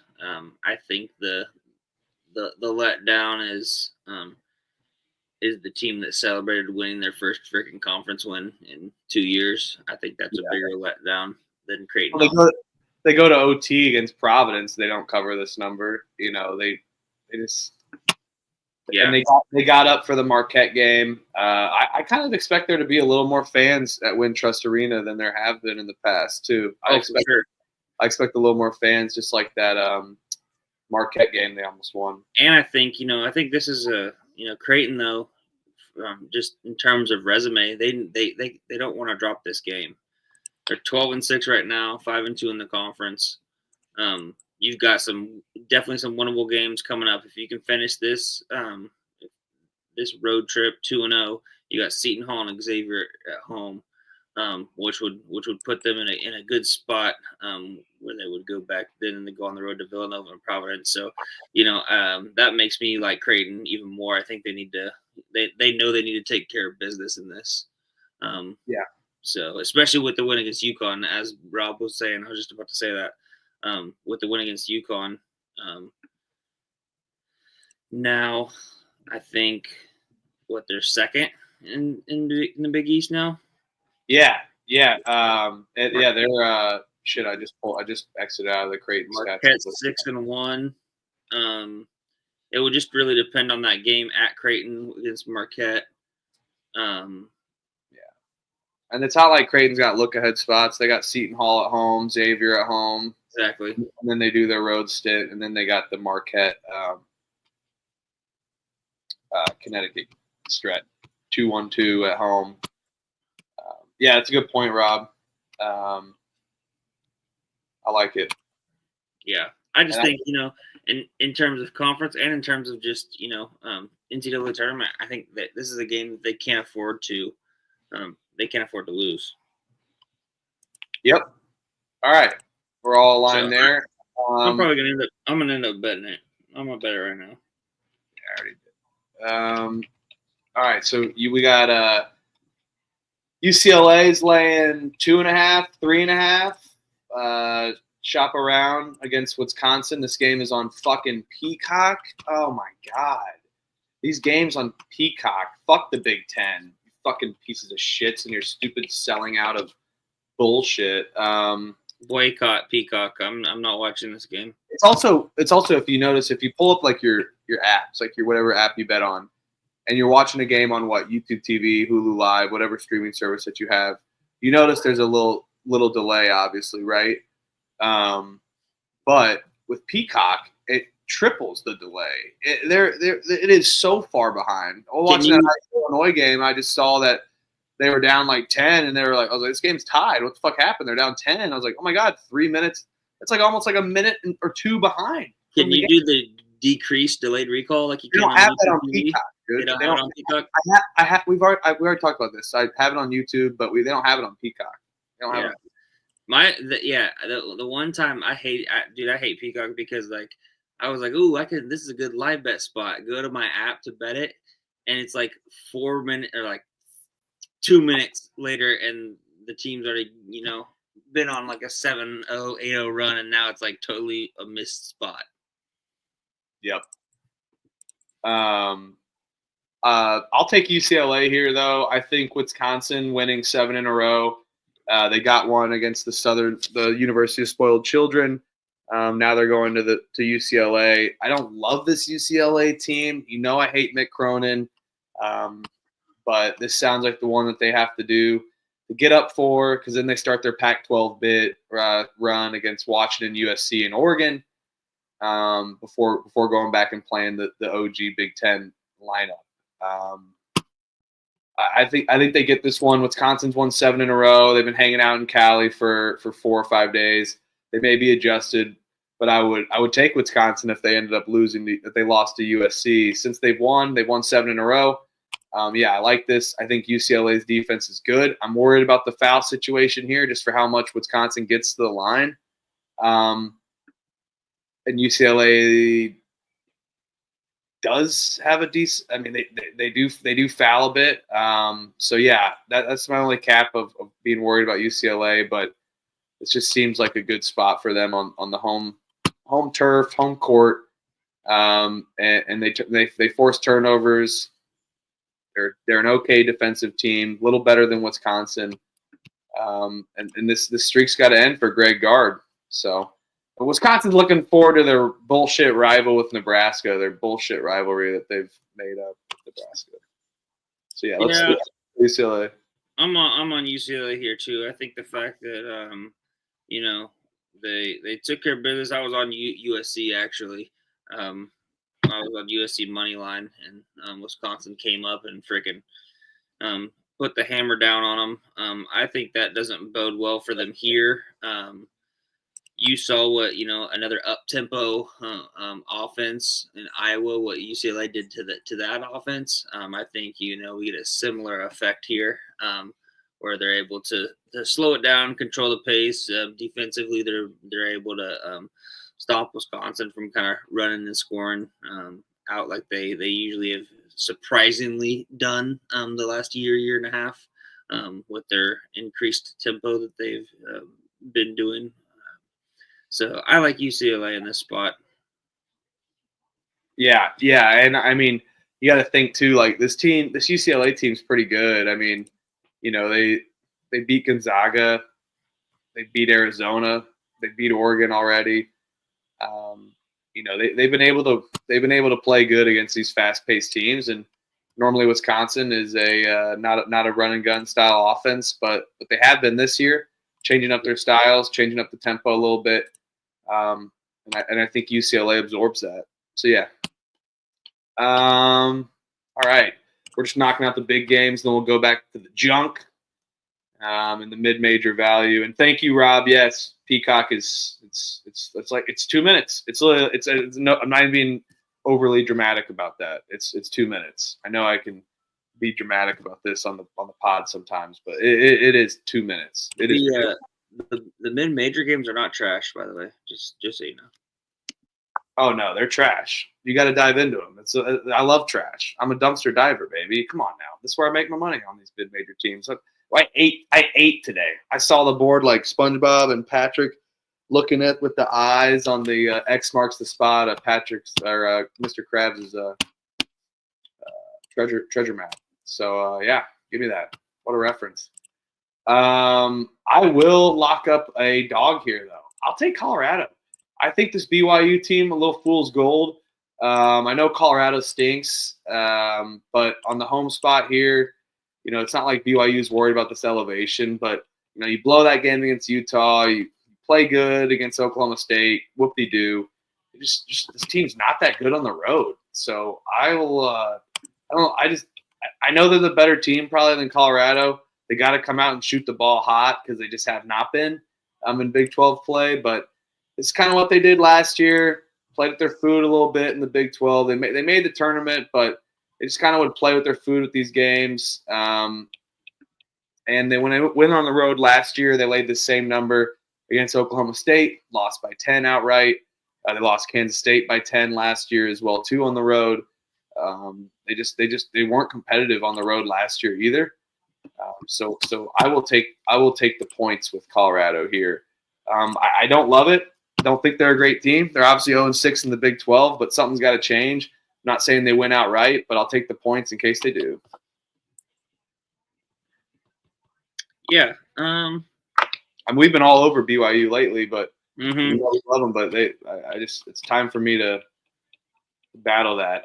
I do think BYU will out rebound Colorado, which is scary with their height advantage. But or Colorado has height advantage, but still BYU is a good rebounding team. Be interesting. Yeah. That's the game will be won. I was trying to look. I like Colorado in this spot. I mean, 0-6. They're super desperate. It's not like their season's pretty much, It just seems like the Minnesota, Michigan kind of game a little bit. I mean, Michigan's a better team than BYU, but just kind of seems like randomly some magic can happen in Boulder. Yeah, I tend to want to go to the Colorado side. I don't love it. I'm with you. I there's something telling me to just stay off of it. I probably won't end up betting it. But I think BYU is a tough team to kind of bet against, just because they're just such a high variance team with their 3-point shooting. If they're shooting well from three, they're really freaking good. If they're not shooting well from three, they're kind of suspect. And then when you go on the road, I think that changes things. Obviously you go on the road, your shooting percentage is going to go down, just because you're unfamiliar with the gym, unfamiliar with the rims, all that stuff. So I think that kind of plays a big piece into it as well. So I'll take the Colorado plus 4.5, but I don't know if I'm gonna bet it. I am, and I'll buy into it. I won't bet this game though. Oregon laying 13.5 against Washington. I would side with Washington, but I don't love it. Oregon's off of a tough home loss against Purdue, where they were up in the first half and then just came out super flat in the second, and Purdue kind of just controlled the entire second half and won that game in that half alone. So I have no feel for this game, but I just want to see if you did. This Washington team kind of sucks. Give me Dana Altman over Danny Sprinkle anytime, but I just feel like it's a lot of points for a semi-quasi rivalry game. I'll pick Washington, but no bet for me yet. Yeah. Washington's been off for almost a week now. They didn't play on Saturday or Sunday. So both of these teams' last game was against Purdue. Literally, both of these teams had leads in the first half and then lost. I mean, shit, Washington was a way worse one. Washington's way worse. Yeah, Washington was up by 8, 9, something like that at half, and then they can't even freaking cover, let alone win the damn game. I think, like you said, give me Dana Altman over Danny Sprinkle any day. But the fact that it's 13.5, that's just too many points for me. I'll take Washington. I don't want to bet it though.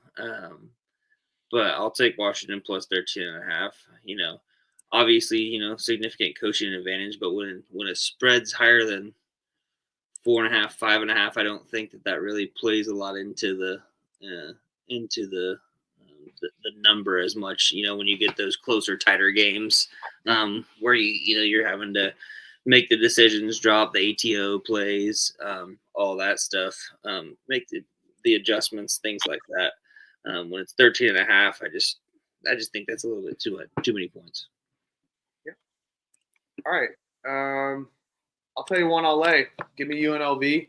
Sundance Wicks, welcome to the Mountain West. I kind of hated this UNLV team, and just we're fading them in the non-con, and just haven't been able to back them. But I took them against San Diego State on Saturday, and I took them against Utah State as well. So I'll ride the train and take it. Fuck that Wyoming team. Sundance Dicks, welcome to the welcome to the Mountain West. I know Trevor would be absolutely floored if I said that, so I will make sure I say that to him via text. Welcome to the Mountain West, Sundance Wicks. Best of luck. For a rookie coach that just went 18-14 in the Horizon and whoop-de-doo brought Green Bay back a little bit, get a job at Wyoming, best of luck. I'll take you. So you think that no letdown spot for UNLV off the road win at San Diego State? Did they have a letdown spot against Utah State on their home win? I knew that's what you were going to come back with. I just didn't know.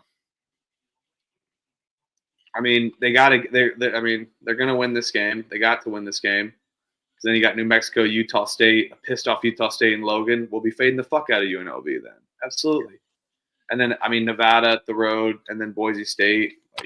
And Wyoming's been getting their ass. They got lucky on their scheduling, right? They got lucky on their scheduling, and then they sneaked the Utah State and San Diego State. It could be a sleepy spot, but fuck this Wyoming team, man. I've been fading this Wyoming team. It's been great. So yeah. I'll take UNLV. I don't know if I'll bet it.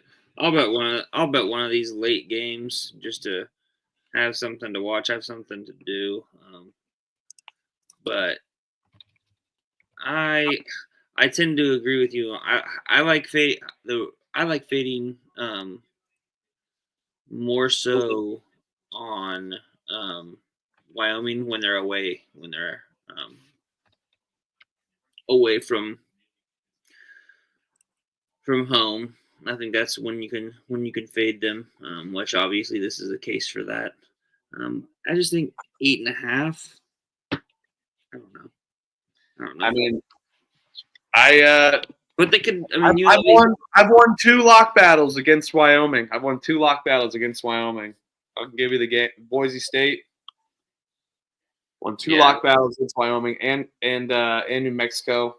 So good info with that New Mexico game was bullshit, by the way. No, it wasn't. Danny Dumbshit brings up a good point with their best guard's been out in recent games for Wyoming, so maybe that's why they've been kind of getting blown out these last 3. Obviously, they played Boise State at Boise State, which you're going to get blown out there probably regardless. But we got to battle. I mean, we haven't really battled much, so fucking battle me then. Fucking take your Wyoming. Bullshit. No, I got some other ones I probably will battle you with as we go back through. And if anybody in the chat's got another game that we missed, it'll probably be a mid-major game that we haven't talked about. So put in some mid-major games that you want to talk about, and we can roll through them. Yeah. All right. So Maction games, Ohio, Eastern Michigan. I'll lay it with Ohio, no pick, just off the loss against Akron. Eastern Michigan's kind of dick. They just don't play any good games. Did we not talk about Houston, Utah? That's not. It's on Thursday. I think they got this wrong. Oh, they moved. They moved the game. I don't know if they moved the game, but when I checked my app, like the score app, checked. Yeah, Winter Storm moves Houston, Utah game to Wednesday, so they play tomorrow. Fucking Winter Storm. So, wait, yeah. So they're playing not tomorrow. They're playing Wednesday. Wednesday, sorry. Yeah. I think it's for some reason I thought it was Tuesday. It is Tuesday, so they are playing tomorrow. Fuck off. Oh, it's Eastern. For you it is, not for me. Well, the world runs on this time. Okay. Houston was laying 17.5 against Utah, though. Yeah. You know. I think that's I'll lay it with Ohio. Thanks, Coach. Appreciate you. Ohio minus 8.5. I'll lay it. Just because I think Eastern Michigan is so bad. They're they're so bad. And they're off a win too. Yeah, and they're off a win. A road win at that against Bowling fucking Green. Yeah, Bowling Green. Talk about fool's gold in the MAC. Yeah, I like Ohio. I know it's an away spot, but I like Ohio to bounce back after that disappointing loss to Akron where they weren't as competitive. Oh, it was great. No, I loved it. I was all over Akron. Ooh-wee. And Ross brings up a good point. On national television. They do have that the point shaving scandal going on there with the Eastern Michigan first halves. The George Gervin Game Above Center. It's fucking an awesome name. Shout out George Gervin. Let's go. Ypsilanti. Game Above Center in Ypsilanti, Michigan. Yeah. St. Joe's Davidson. Yeah, fuck you guys who take Eastern Michigan. Yes, they're getting investigated right now for like first half bets, like an enormous handle of first half bets. Maybe the game just gets canceled and they have to forfeit all their basketball games. I would bet on this. If I'm a fucking walk-on at these schools, I'm betting too as well. I don't give a fuck. I'm joining into it. I'll get investigated. So what's the worst can happen to you? What's that guy from the Raptors, Jonte Porter or whatever? Yeah, banned from the NBA for life. Yeah. EMU basketball games under scrutiny for suspicious betting. Betting integrity firms are investigating Tuesday's men's college basketball game between Eastern Michigan and Central Michigan. Unusual wavering activity. Yeah. The operator also found 2 other high-stakes wagers from 2 accounts, first half spread. Yep. Both on Central Michigan first half spread. Their largest wager to date on Central Michigan to cover the spread in the first half. So wasn't the pump fake pod. We became aware of the matter on Wednesday. It's reviews on Wednesday. So yeah, they're going through this right now, aren't they? And they got the win to prove it. They got the win. Fuck. You guys might be right. I'll still take Ohio. Fuck them. St. Joe's Davidson. These 2 teams piss me off the most.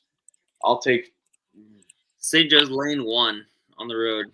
I know, on the road. St. Joe's team was disappointing at home. That place was rocking, though. Good to see Philadelphia sports for college basketball is back.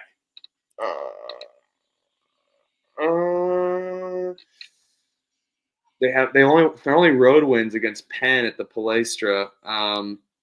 St. Louis and Duquesne they lost at. Davidson's undefeated at home. Undefeated at home. Just put up 90 points against Rhode Island. That was an overtime game, wasn't it? I think Stooley said he was betting Davidson, right? I don't know what he was. I don't know if he's betting them or not. We didn't talk the game, so. I think he said he's taking Davidson. I know he hates taking Davidson. St. Joe's has Dayton going to the UD Arena after too. Give me the home dog, the little home dog. It's probably not even a home dog, I guess. Yeah. Davidson plus 102 on the money line. I think they can get it done here at home. Yeah. Yeah. I'm not betting this. I'll agree with you. I just don't love this Davidson team though, and I need St. Joe's to prove that they can win on the road. I'll take Davidson, no bet. Max, do we talk about the Bonnies? George Mason? Nope. How the fuck did we skip that game for? It's one of my favorite games tomorrow. Maybe not the bet, but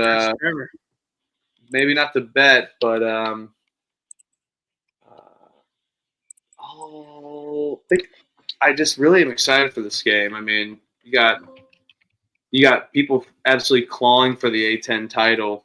And then I like the St. Bonaventure team. You know, I bet on George Mason, been right with them, even though I faded. I was on George Washington plus 9. And then they went to overtime, 2 overtime game. Then you go on the road to St. Bonaventure. They're off the loss to Duquesne. They really have not been playing well in A10 after starting, 11-1, 12-1? 14-1. 14-1, 2-0 in A10 play, a big win against VCU. And then you just kind of shit the bed against these teams. But with them at home, big game environment, I will take that. This game's going to be an absolute dogfight. 66 to 63 total. I'll take St. Bonaventure. You taking St. Bonaventure -3? I got 2.5, brother. You just said 65-63, which would be 2. I said 66-63. Now you did. No, I said 66-63. I could have swore you said 65. Damn. Yeah, you guys love having these predetermined. At least Trevor's not here. He would have said, "You guys talking about Northern Illinois versus whatever." But yeah, I'll take Bonaventure if we want to battle. I've been taking the George Mason all season, so it'd be fitting for them to win tomorrow. Yeah, that DeSante Bowen is still out for the Bonnies, which is kind of a big piece for them. The other one too that's out is Chance Moore is a game time decision as well. He's one of their big time guards. Plays like damn near the whole game. He got hurt against Duquesne. And only played 12 minutes. Great. Love it even better then. Great. So, yeah, it's one of those things where the Bonnies at one point, I think they were like 12-1 against the spread. They were covering machines, and we had called it. They were due for a couple non-covers, a couple losses, and I think we had kind of faded them a couple of times and won in that regard. I think I like them to bounce back here. I'm not going to battle you on this. I don't think that George Mason, I know they got the road win at Dayton, but you're coming off a double overtime rivalry game, and then now you got to go to the Bonnies, which this place should be jumping, I would hope, for a George Mason team coming in that's a solid team, 5-1 in the conference. I think the Bonnies get back on track here, and I'm comfortable laying the 2.5, 3, whatever it is. Yeah, and I this is a low total that I will tout the over on, and take that. I think this just squeaks by the 125. I know the pace doesn't allow it, but George Mason, they turn the ball over a ton. Guess who forces turnovers? St. Bonaventure. I know Chance Moore does force some turnovers as well too. But yeah, this is a bounce back, get up, bump up. I love my George Mason this year, but I've been pretty spot on with them. I've picked their last 7 games correctly, so something's got to change. So maybe fade me, everyone, but I'll take St. Bonaventure at home. I know both defenses are good. Definitely lean the over there just because I think it can squeak by. Yeah, that seems kind of low to me. Yeah, it does. I mean, it's just because their defenses are stout, man. Defenses are really good. Their offenses is okay, and they both don't shoot the 3 as much as they take it inside. So yeah, I think George Mason's got to change that and try to shoot the 3 a little bit more, just for the amount of points that St. Bonaventure allows from the 3 versus the inside game. All right. Kent State at Toledo. Kent State at Toledo. Toledo laying 1.5, over under 148. I kind of hate this Toledo team this year, but this Kent State team hasn't been impressive either. This is the MAC game I'm staying off of, and I will take Kent State on their defense alone on the road, but no bet for me here. Don't want to take this game unless you got a strong feel to move on.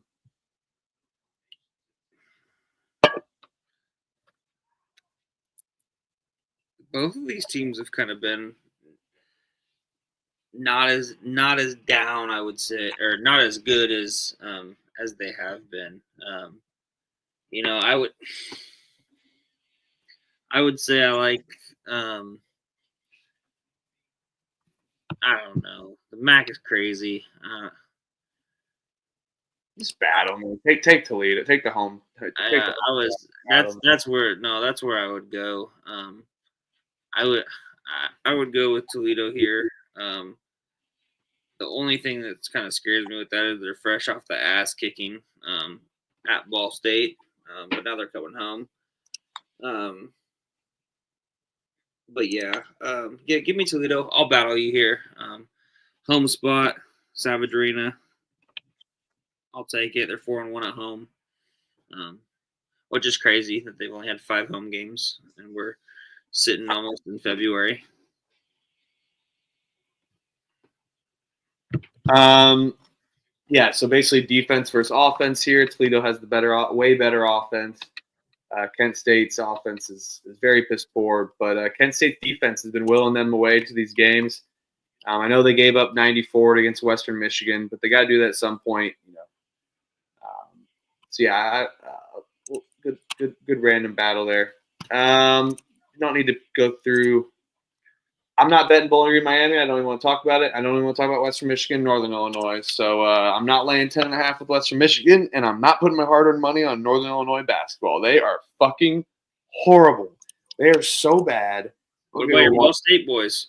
I don't know if you ever watched any of these teams, but they are so bad. So, yeah, and I'm not betting on Miami, Ohio, or Bowling Green. Do you have any side there? What about your Ball State boys? Before we go, I asked my question first, brother. Do you have any side there? I mean, I kind of like fade Northern Illinois, but that's a fucking lot of points. 10 points. So is Miami, Ohio. If anything, those are both at 10 right now. If anything, I'd probably take Miami of Ohio to just absolutely freaking beat the shit out of Bowling Green. But nothing wrong with fading Northern Illinois. Their wins come Holy Cross, Indiana, Benedictine, East West, and Monmouth. So, yeah, I would actually rather lay the 10.5 with Western Michigan off the fade than Miami, but yeah, I'm not betting any of these. Yeah, I don't think you could go wrong with either one of them really, but I just don't. I'm not very confident in either one. It doesn't stand out to me. I mean, shit, Western Michigan just lost at home to Buffalo by 9. So are they going to bounce back, or are they going to fucking put up another dud and freaking lose outright again at home? I don't think they're going to lose outright, but 10 seems like a lot of points. But yeah, either one of those you can't really go wrong. But we can move on. I don't really have any points. I feel better about Western Michigan. I know Miami Ohio's the best team in the MAC, but yeah. Yeah, I just think Bowling Green's ass. Yeah, but they've been randomly getting kind of up for some games at some points. I think Northern Illinois is more ass. So yeah, we can move on. I'll take Ball State to cover. Fuck, I'm gonna fade this team. Actually, fuck, this team's quitting on this team's pissing me off. But every time I fade Ball State, that they win. So maybe it's a good thing. Even though I was on Ball State, catching points 10.5 against Kent State. We all were, which was nice. But they just had some blunders. They got an easy schedule coming up after the Central. You got Northern Illinois, Western Michigan, then Buffalo, and then you go to Akron. Oh, and then we got a random Southern game against Southern Miss. That random MAC versus CUSA, whatever the fuck Southern Miss is in now. Yeah, a little challenge. I'll fade the Cardinals. I hope they win. Yeah, Sun Belt. Thanks, Dan.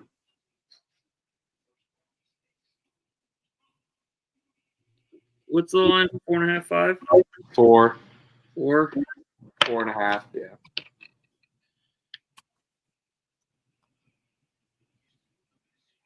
Last time they played, Ball State won 79-71.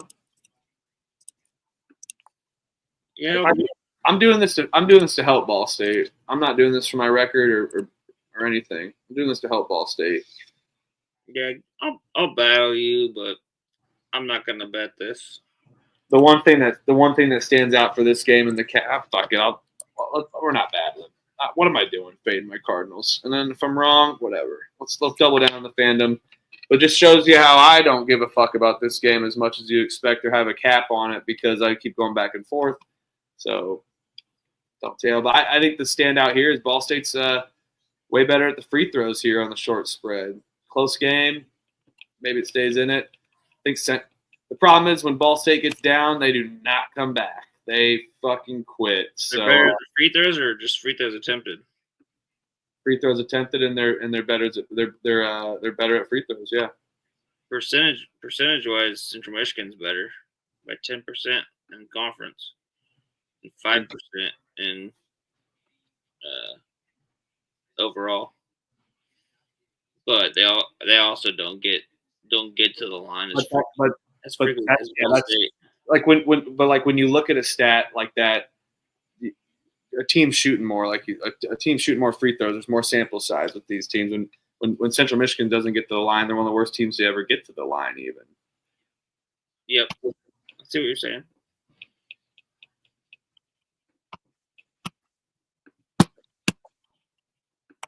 All right. Well, yeah, fucking Maction. Fuck that. Well, we went through pretty much every game. Bradley Belmont. You got a side on this? Yeah, I'm battling Trevor. He took Belmont at home. I'm Bradley. I like the well-rounded team with both the with both the solid defense and offense. Belmont kind of one-sided. They just rely on their offense. Defense is kind of suspect.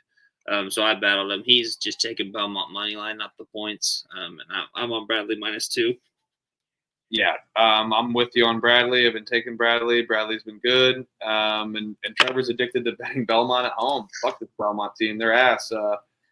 Yeah, his whole thing was, they're at home, but he likes that they're getting points instead of laying points. He doesn't like laying points with them at home because they don't want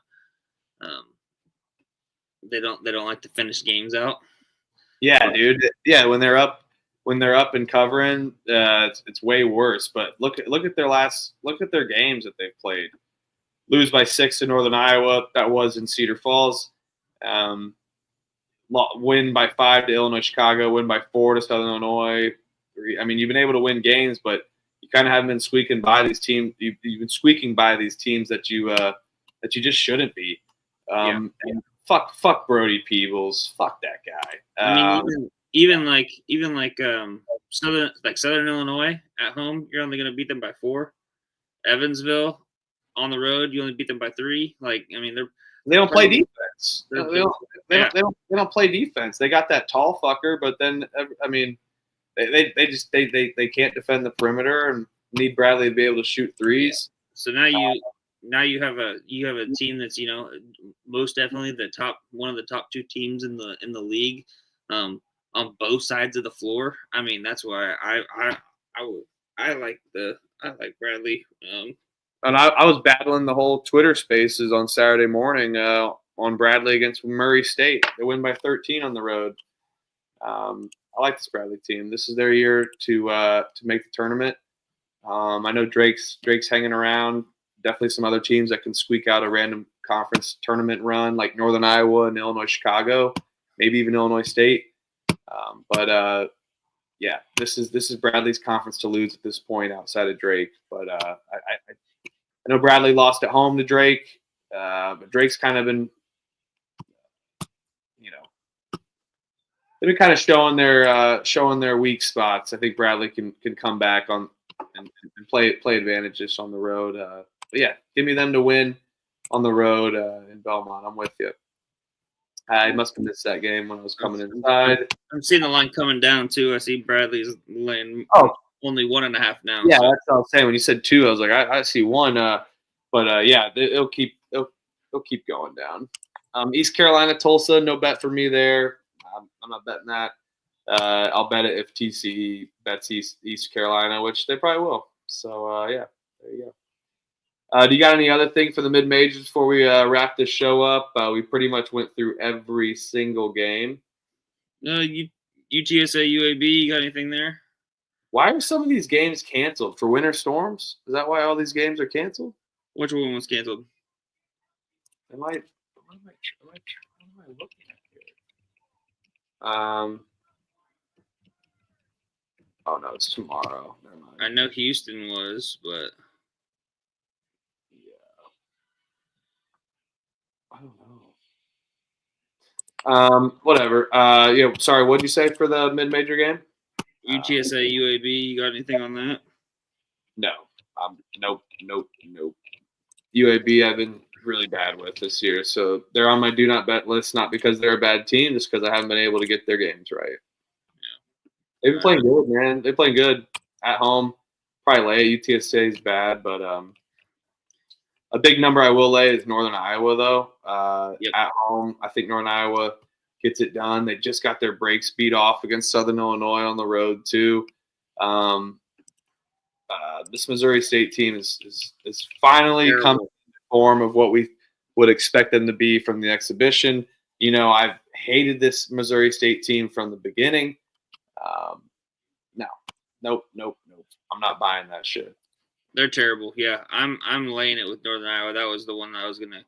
I'm definitely betting Missouri State second end of a back-to-back road trip.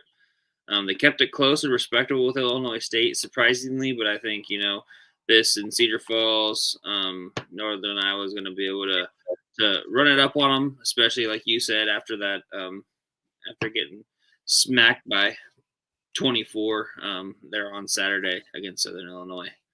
So I like Northern Iowa in this spot. Yeah. And yeah, Rob, the cold weather warnings of my parents are both teachers and administrators, and all the schools in central Kansas are shutting down tomorrow due to the cold weather. Yeah, we're in the same boat. My pipes burst in our apartment today, so not my apartment, luckily, but in our apartment complex. So boom. That was fun to wake up to. But yeah, it's basically a fucking cold weather fest around the world in the United States, in the Gulf of America. No Tennessee Martin. No. But I like Tennessee State. Yeah, I'll take I guess I'll take Tennessee State, but no Tennessee Martin. No. Yeah, I like Tennessee State there. That's the last game that we I guess Illinois State. I'll take Illinois State again on the spread here.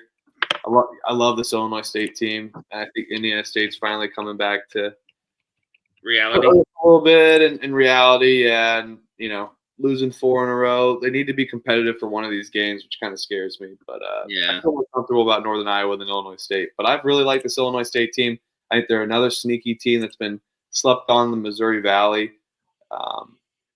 I know they're 3-5 in the Missouri Valley, but they've played tough for the most part outside of the Evansville game on the road of all teams. You played Belmont, you played Drake, but I like the pace. And Indiana State plays a fast pace. I like the pace differential here for Illinois State, and their offense still makes up for it, even though they play at a slug's pace. So this will be a game of tempo. Whoever wins this tempo battle wins this game for sure. Yeah. And I find that generally those the teams that are at home tend to be able to dictate the pace a little bit better than if you're a road team. I think to your point too, I agree with you there. And adding to that, I'll say even the slow teams, I feel like they're mainly advantaged, have the advantage there and end up controlling the pace, because then if you're running and gunning, you're missing shots. Now you got a team that's dragging out possessions to down to 20 seconds, 25 seconds possessions. I mean, you got to be able to watch. You got to be able to watch that. So yeah, and Indiana State's just not the most efficient team from 3, but they're pretty good inside. while Illinois State does the opposite, and a lot of their points come from threes. So it's interesting game here. Yeah, I like Indiana State here. The Missouri State hung around on Saturday. Only lost by 6. I think this is a spot where you can lay with Illinois State and they can cover that 7.5. Okay, because you scared me because you just said Indiana State, but then you said lay it to Illinois State. So I was like, okay, good. Sorry. Yeah, I was confused. But yeah, all right, let's cool. Go run through your bets, and then we'll shut down the stream or whatever. We'll figure out how to. Or we'll just hang out on the chat, watch Australian Open. Yeah. Okay, let's see. So I am going to be on Texas Tech -2, battling you there. Boston College, Virginia under 125. Bradley -2. Iowa State -15.5. Wake Forest -1. SMU -1.5. Iowa -9.5. Texas -2. Creighton -6. And Davidson money line. And that's all I have right now. Just looking to see if I missed anything. Oh, Northern Iowa, laying whatever the number. What is it, 12.5? Yep. 13, something. 12.5, 13. Yep. Lay that one. And then I'll probably play a MAC game. But I don't have anything quite yet. I'll probably lay it with Western Michigan. Over Ohio?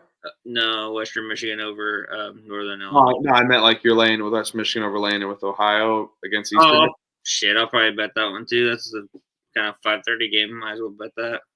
Yeah, 6:30. But Rhode Island, I got Rhode Island, Alabama, Cincy, UT battling, Wake Forest, and then I got Iowa as well, UCLA. Bradley, Northern Iowa, games I haven't bet but picked, and I probably will bet: Missouri, St. Bonaventure, UNLV, Creighton, SMU, Colorado, and then we talked about leans that I probably won't bet: Ball State, Ohio, fuck the Ball State, Ohio, Kent State, Illinois State, and Dayton. So yeah, not none of those favorite Tuesday slate, to be honest with you, but there's definitely some good spots here. But I think the last few we've been a little spoiled the last couple weeks on Tuesday. This definitely got some more sleepier spots here than your normal just bangers of top teams playing each other. Yep, for sure. And these games were a lot harder to. Yeah, I agree. I think Danny Dumbshit gave too. Yeah, I'm with you on maybe Danny. I'll go in the Bonnies, and Iowa State. I don't know if I mentioned that a game I haven't bet, but probably will. Iowa State with you guys. Maybe just do all the Iowa schools together, too. All the Iowa schools. I'm probably gonna wait on that. Iowa State and Iowa all laying. Oh yeah. All the Iowa schools are laying points. Yeah, I think I'll probably end up betting St. Bonaventure. I just kind of wanted to maybe see where what happens with the injury news, but I haven't bet that. Injury, schminjury. We're cooked. They're cooked. They're gonna. Yeah, I like the Iowa. I like the Iowa, the little Iowa trio. Yeah, that's a funny one. But yeah, Stooley's on Marquette. But yeah, I don't know if we're battling Rhode Island or whatever. Definitely, VC is definitely the better team. Fuck Archie Miller, but yeah, Rhode Island team's gritty, man. Games they've lost, they haven't gotten blown out outside of Duquesne and George Washington. But George Washington, they kind of shit the bed. They were hanging around for a little bit in the second half. Start of the second half, they came back, but yeah, that's our show. Pump Fake Pod. We got Elliot money. He always got money, and he is at I'm_money with E capitalized. I'm Michael Huffer at Michael_Huffer3. You guys are awesome. What do we got? Let's shout. We got a lot of people to shout out. 18 live viewers still working it out. Danny Dumbshit, my man. See you for some Big West ball this week here. Hell yeah, Danny. That's my favorite. Talking Big West with Danny Dumbshit. Rob Donaldson, thanks, man. Appreciate you. LSU. Denzer, Nick Sirianni, coach. Z Paulson, fucking Mike Hoochie. Tiny Dick, Elliot Money, Clark Townsend. Thanks everyone. Crutch, of course. You guys are awesome. It's been fun this season. Appreciate you guys hanging out. Send me a DM. Want to get some more people involved? Maybe get some more people involved on a quad box episode. So if you ever want to chop it up here on the Pump Fake Pods, send me or Trevor or Elliot a DM. And look who it is. Just to turn off the slate here. Look at this. Oh, perfect timing. You want to give out your plays real quick? No, he did already, but yeah, you can go ahead if you got more 9 o'clock plays. I may have another. I may have just got talked into another play here. All right, so we got Rhode Island. I got +7 offshore here. Alabama 11.5. Akron -13. Mississippi State +7. Iowa State -15.5. Wake money line. Arizona State +8. And DePaul +6. Oh God, Let's battle, baby. DePaul +6. We're battling. All right, I know. Hey, I know they just got their first Big East win in 2 years. I know Creighton just went to UConn, got a win, so they're both off of spots. Right. Was the DePaul game at home actually? I forget if they got it was at Georgetown. Yeah. So, but Creighton is a huge, just 3-point reliant team. At home, 37.2%. On the road, 31%. So it drops off drastically. They're soft. I think DePaul potentially, could just maybe roll this and do. And DePaul's tough? More than Creighton. Creighton's a bunch of softies. I'll give you that. Walt Brenner's going to go for 30 and 20. I'll give you that. But that'll be it because they're not going to be able to shoot. I mean, Why?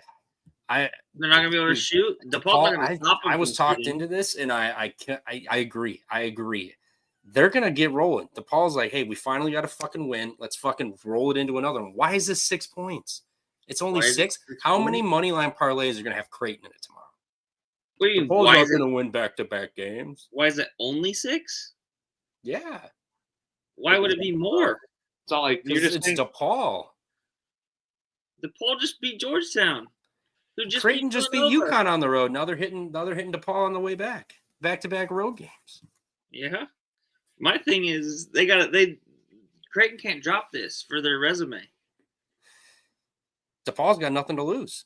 They could potentially start building on something. I don't understand the 3-point cap differential because DePaul's the heavy 3-point shooting team. Oh no, I get that, but I'm saying Creighton's not gonna. They might struggle shooting. You just played really well at UConn. You got the win. Defense? Creighton. How many times have we seen Creighton lay eggs, especially on the road? They just got a huge UConn win. They ended UConn's 28-game home win streak. Is that not a spot where like, okay, maybe Creighton started off 0-1, losing to Georgetown, not losing to Georgetown, getting their ass kicked by Georgetown. Absolutely got their ass fucked. And now they're kind of realizing like, okay, we only lost to Marquette. We've won these games that, probably should have. Home against Villanova, St. John's, they're still good wins. Like, I feel like they're kind of proving it to themselves. And to Rob's point too about the Big East, we both agreed on that. They're kind of playing for the top spot again in the Big East when they were about to just lay down and piss their own bed too, and give up on the season. I'm not denying any of that. Hell yeah, let's battle so I can talk some shit tomorrow night. God, let's do it. I'm gonna. We are on a lot of the same bet, so I mean I'm battling a little bit. Elliot, what name one? Texas Tech. I know. I said we're not battling very much. That's one fucking name. But name some more. You just told me to name one. I know. Name some more. Okay. Let me go back. I will say Mississippi Go. State, Tennessee. That's damn near the only one. Go Dogs. Are you on St. Joe or Davidson? Davidson, but I hate it. I didn't bet it. Kent State, in Toledo, we didn't bet, but we're battling there. That's really the only one. Ball State, you're on Ball State, right? I did not bet, but we're not talking about Battled you on that one. No, you didn't. You're the one that talked me into Ball State. No. I talked you into Central Michigan, I thought. No, you didn't. I was fading Ball State, and then you're like, I don't know, it's 4 points. Like, I was like, what? I got my arm twisted into betting Ball State. I was like, all right, I'll bet Ball State then if you're taking it. What are we talking about here? All right, fuck the Mac. Let's do a fave parlay, and then maybe an outright dog that you have tomorrow. We know Trevor's. Ooh, that could be nice. I'll go Iowa -8.5. Oh, it's 8.5 now? Ooh, can I hear your cap on Iowa? I was curious about that one. Even better. They're going to run and gun Minnesota. Minnesota's off the big win from Michigan. Similar cap to your, although Creighton's on the road at least. But I feel like it's just this is Minnesota's Super Bowl was last Saturday. Yeah, they did run on a half-court buzzer beater. Yeah. Oh, Texas, Missouri, we're battling. Who the fuck's going to run on?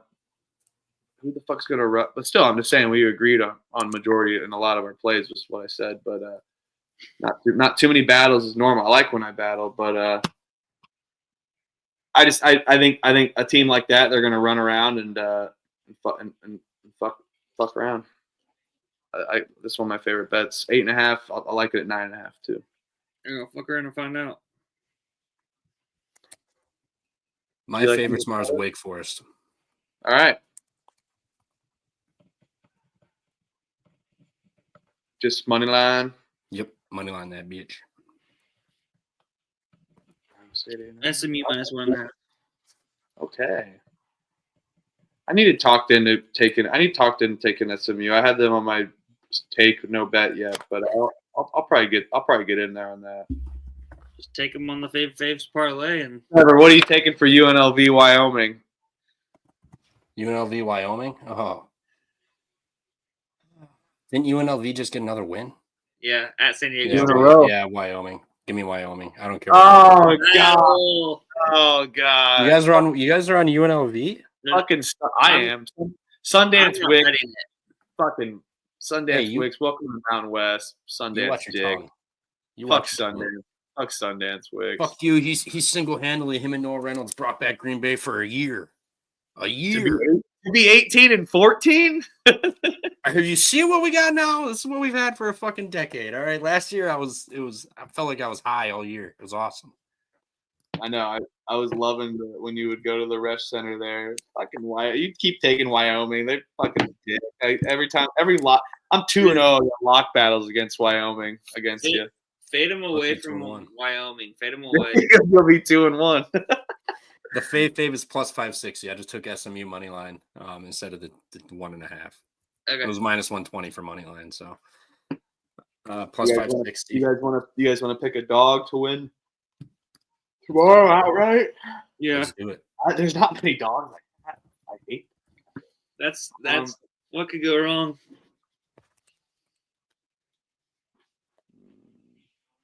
I'll give you mine. Arizona State.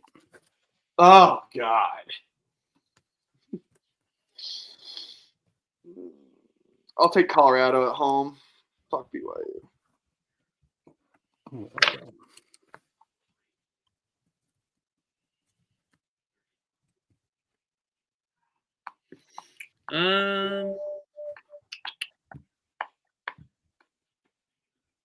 He's gonna go Buffalo Bulls. I'm just kidding. Hell no. Sorry, try again. I will go.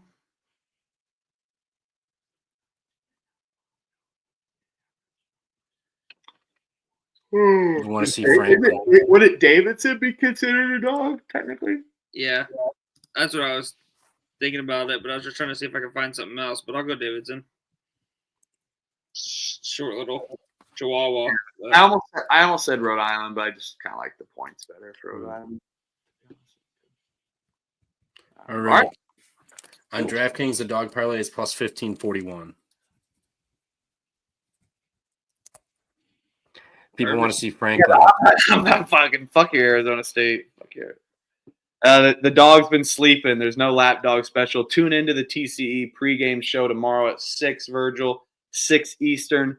My dog will be up and right on my legs, chirping, barking randomly. So we'll figure it out. That's when I'll Benedict my own play for the lap dog. But he's been passed out for this episode, unfortunately. What's the hit rate on the lap dog special when you Benedict? When I Benedict, I don't know when I'm not counting out that. When the lap dog's been great. It's like he's like 3-1, 4-1, something like that. So Love it. Thanks. Well, I appreciate you, Virgil.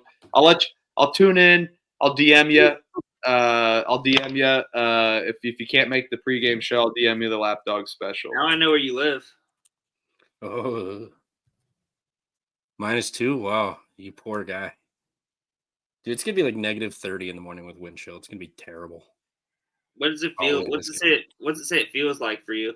-21 right now. It's going to get down 6 degrees cooler by morning. Mine feels like -12 right now. -10 for me.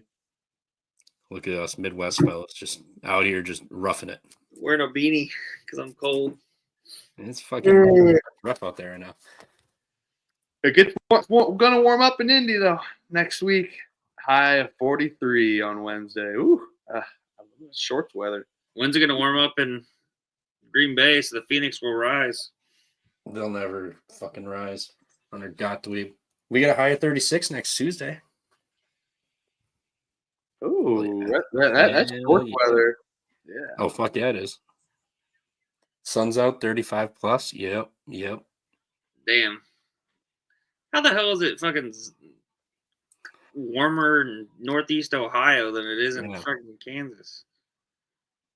No, that's. God damn. Hey, at least you're not fucking out here just freezing your dick. I had to go start my car twice today, so I made sure it fucking ran. Would start. That fucking cold is. Do you have to put any like additives or anything in your gas? No, I keep forgetting to buy it at the gas station. I probably should. Well, I tried going to the gas station to get mine, and I didn't get it. So I've been meaning to go to the grocery store. I'll go tomorrow and get some. But yeah, but now it's kind of like too late. I've already put it off somewhere. Like it's gonna warm up again. But that shit does work though. No paid promotion partnership here either. Yeah, I'm gonna stop at the gas station on my way to work tomorrow and grab some and toss her in. What is it? It's you put it in right before you fill your tank. It like naturally warms the gas. That way your gas line doesn't freeze or your gas doesn't freeze as well too. Because you want to have a full tank in this kind of weather or close to a full tank in this weather. But that way it's less of a worry if you don't have a full tank with that additive in it. Yeah. Yep. It's if you leave your car like under a quarter tank, fifth of the tank, better hope it doesn't fucking freeze, especially in this weather. Yeah, I couldn't even imagine that. No, I hit it in the winter once. I hit a half tank. I fill it right back up. Yeah, I don't blame you for that. Not even worth the chance. Yeah, we haven't even gotten to February is when it really fucking snaps up here. It gets fucking cold. We had negative like 60, negative 70 with wind chill like 5-6 years ago. It's fucking gnarly. If you guys want to hear next year, the first day it snows for you guys in your city that you live in. The first day it snows, no matter if it's November 17th, December 17th. The fact that it snowed on the 17th means how many snows that you'll have in the year. For Indiana, where I live here in Indianapolis, it was the 22nd of November, and we're already at 16 snows. It doesn't have to stick like too bad. It just has to stick like a little bit. Nothing crazy. Just the dusting counts. We're already at 16 snows on the year. So shout out my grandma. Her birthday is coming up. That's an old little lady's tale. But yeah, there's some truth to it. Keep an eye on that next year, Trevor, up in Appleton, and you can. When I'll try to remember that. When does the new year start? What do you mean? It's just the winter season. Okay. Not like the actual year itself, but the winter. Sometimes it snows here in like March or April, so I didn't know if it Oh, yeah. starts over, if that counts. Do you guys get snow in April? What the fuck's wrong? Sometimes, yeah. Dude, I was pub crawling in April. I don't know, 6-7 years ago. I was out in Oshkosh. We were doing an all day pub crawl. We got a foot of snow that night. A foot of fucking snow. Trekking home, hammered from the bars. A foot of fucking snow. I got so drunk I got lost. You I got walked yak around tracks? a block for an hour. Huh? You got yak tracks? The fuck's a yak track? Like the shoes? Oh no, just Little things that you click onto your shoes? hell no. We rough it up here, man. Just put on your tennis shoes. I'll bring my boots and I'll change my shoes at work and I'll put my boots on and get out to my car and get her going. April's ridiculous. Never will have snow there. It's gonna be like that shitty, like gross, cold rain if it's anything. Yeah, I'm pretty sure. March will randomly could get snow every once in a while, but normally, man, that first week of March Madness, it's just a beautiful day out. It's like that feels like the first day of spring. It always is. And then you're like, man, I feel like such a piece of shit sitting in this bar for 12 hours, but I don't give a fuck. Yeah, if you open the windows though and chill your house, and it counts. It's a little same thing. Open the blinds, let the sun come in, natural light. Yep. The bar just put a garage door thinger in there last summer, so maybe we'll get it cracked open this year. Dude, I can't go to a bar on that Thursday, Friday. I'm sorry, I can't. I can't go. I can't either. Friday, I have to have control of the TVs, or I have to have enough TVs that I can see all the games. They got 775s behind the bar. I show up, I get my beer, and they give me the remote. Show up for March Madness, they give me my bucket of beers, and then the remote. I make sure we're all set, and then I'll never even have to fuck with it the rest of the day because there's only 4 channels you need, 7 TVs. We're good. All right, I'd go to your bar, but yeah, it's just fucking. Why is every bartender like, no matter what you have them turn TV on, they always got to turn it on like this? They're always like, oh shit, oh what you wanted Vanderbilt, Texas, okay. They never can figure it out. It's fucking a sports bar can't figure it out. You would think they'd know like the numbers for the channels after like working there for so long. I don't have their cable or whatever, so I had to fucking find these all and just note them down in my notepad on my phone so I know the channel is. I'm like 1343, thank you. What's the bar? $2 bar? Yes, sir. Well, it's hometown now. $2 bar. There it is. They had to change it because they had to up price more for beer. So now we're the hometown, but it still says $2 bar on Google. Wait, is it Kimberly, Wisconsin? Yep, it's an old Wendy's. An old Wendy's, okay. They got the drive-through window. I'm like, you guys can just. Oh my god, it does look like an old Wendy's. It is an old Wendy's. That's a fucking bar.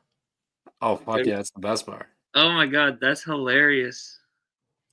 It's a fantastic bar. Now we got Danny Dumbshit and Virgil and whoever else in here. Just LSU just meandering my bar. Welcome to my fucking bar, fellas.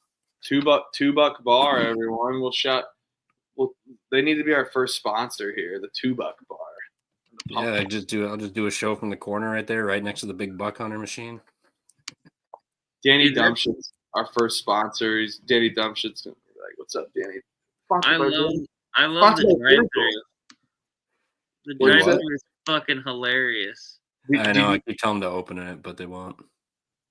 Oh yeah, why? It was in Wisconsin. Why this lady's got a bowl of popcorn just walking around. Free popcorn. That's the bonus. There's free popcorn there? Free popcorn. They got a what? Basket of seasonings you can put on there. Some ranch. Trivia night on Mondays? Caramel. Yep. I don't go to trivia, but I've been told. When's bingo night? I think Wednesdays. $2 bar. I'm just searching all these pictures on Google, hoping I find Trevor in one of them. You might. I don't even know what they have up there. I looked. I couldn't find them. Do they have the new bar up there? The lighted bar? Or is it just the wood one yet? Looks like it's just a wood one. Yeah, that was the old one. They shut down for a week last summer to redo it all. What the Looks hell nice, did you but do from that yeah, I week? know. I had to go to fucking Tigers.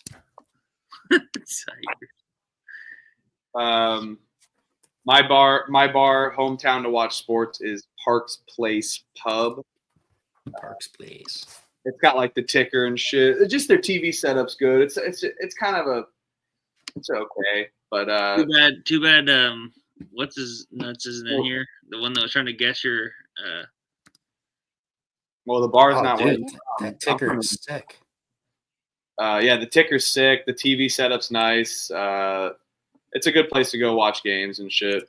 Hell yeah. Outside of that, it's just tough to find games. Like I'll go to the fucking VFW bar over there behind my house just because they give me the remote too, Trevor. But What? Who's that blonde girl? I don't know. The blonde girl. Yeah. God, I don't know. How much food did you have to cruise through to see that? I don't fucking know. But yeah, we went to Parks Place after our wedding. That was the after party. The TV setup's nice. Great. It's wonderful. It's good. It's good. It's tough to find that at bars. How do sports bars not get it right? This looks like It's not like a Saturday night. This looks like a great Saturday night. Yeah, that's when they got live music and they moved the tables out. Yeah, and then they open up the patio because it's nice out. But they do have a heated patio too, where you can sit outside for. We got live bands too. They used to have it before they had like doors to open, like the big garage door to open. Holy shit, you go fucking deaf in there just with that band. Now they put them out on the patio and open the door, so it's a lot easier. Yeah, Parks Place is right by like City Hall and fucking the police station. I'll just walk outside and smoke a joint. Fuck the po. They're dicks. All right. Anything else? Anyone got any last banter? We should probably close it up. Not talking Pump Fake Pod anymore. I'll try to get Pump Fake Pub to sponsor. There we go. Some bar and $10 free drinks. $2. Well, what's your bar, Elliot? What the fuck? I don't really have a bar. What? I don't really have a local bar. I live in the freaking city, so there's like 8 million bars. I haven't found like a good bar. You gotta One find a nice dive bar. One that I used to go to is called Coach's Bar, and they have like a rooftop patio. We have a Coach's Bar, Coach's Tavern. It's Coach's Bar and Grill, and it was in Overland Park. It was really nice.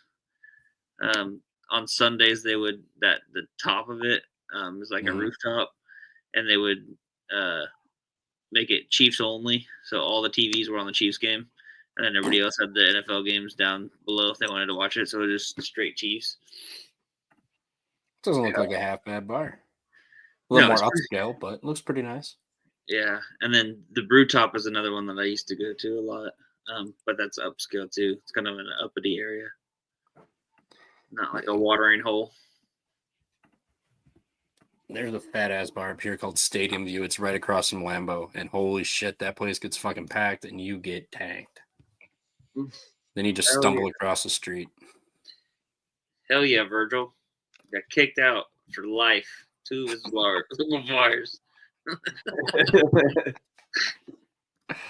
All right, Peter, you take the keys, and Joe, you take my keys, and then that way we drive home safely. Dude, you've got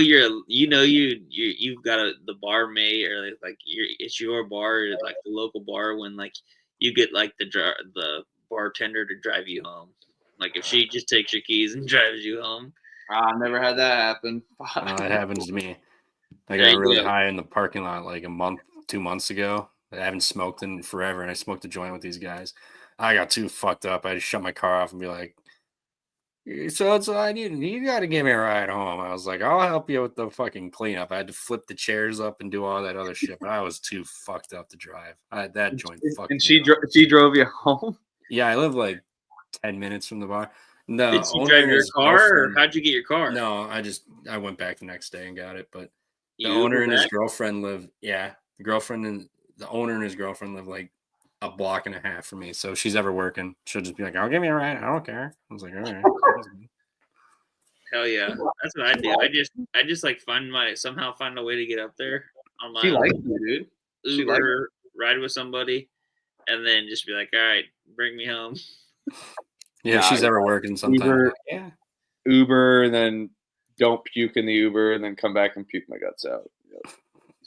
Yep. Well, Trevor,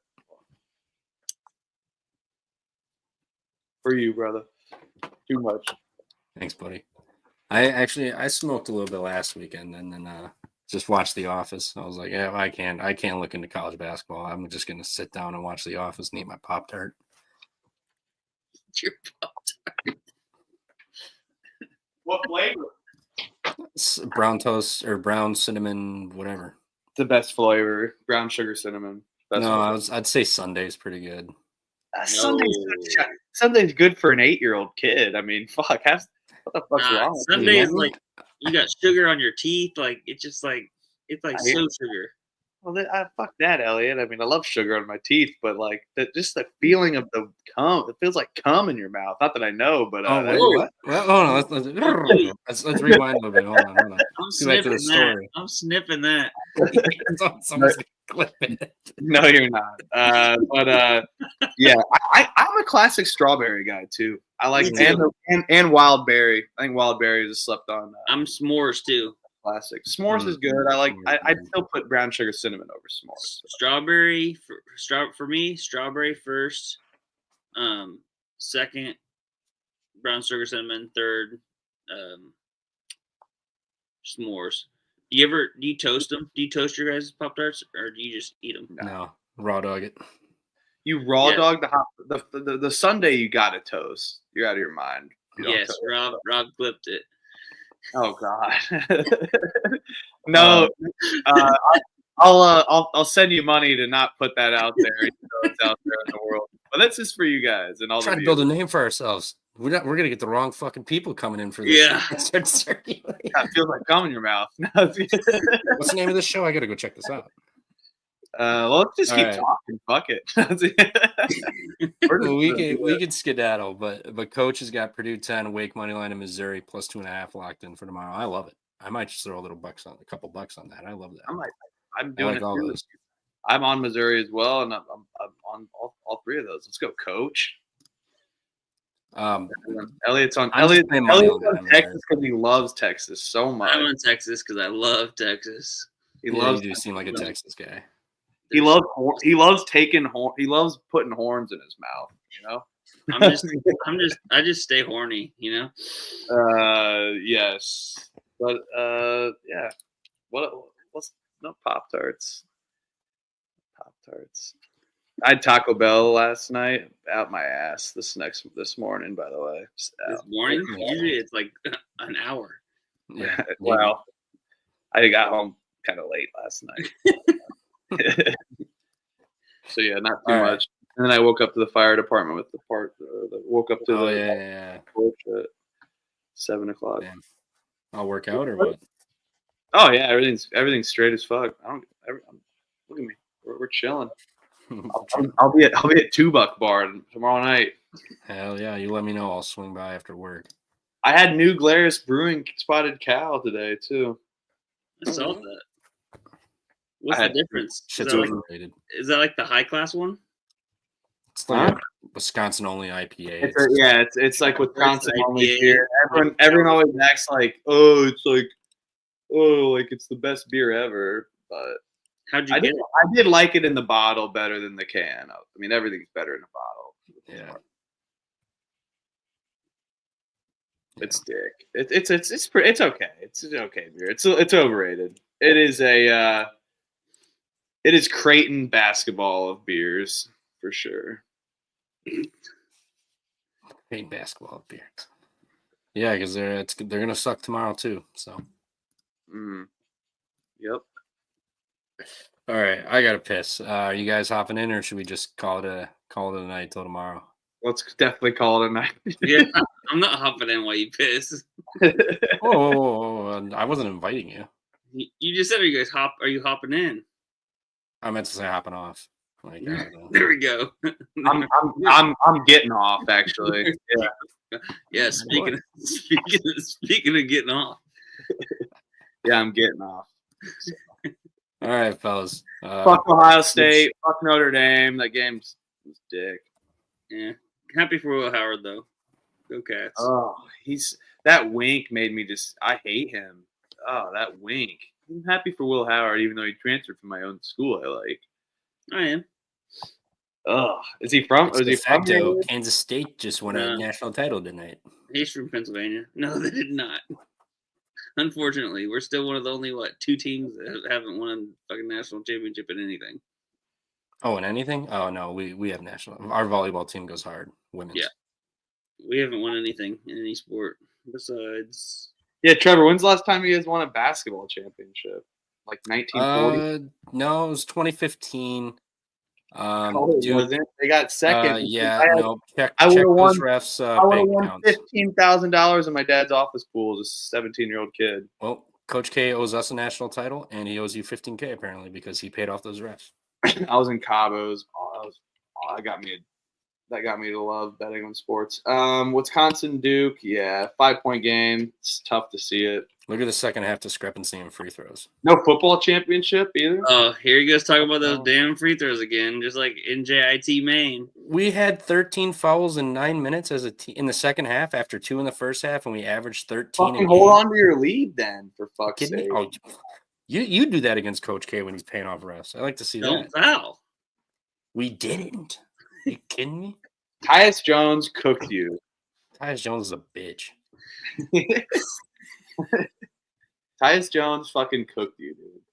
You're Just like fucking Okafor, just like actually when I was at the Milwaukee MTE with Aveto, Julio Okafor walked by. I was like, where do I know that guy from? I was like, I know him from somewhere.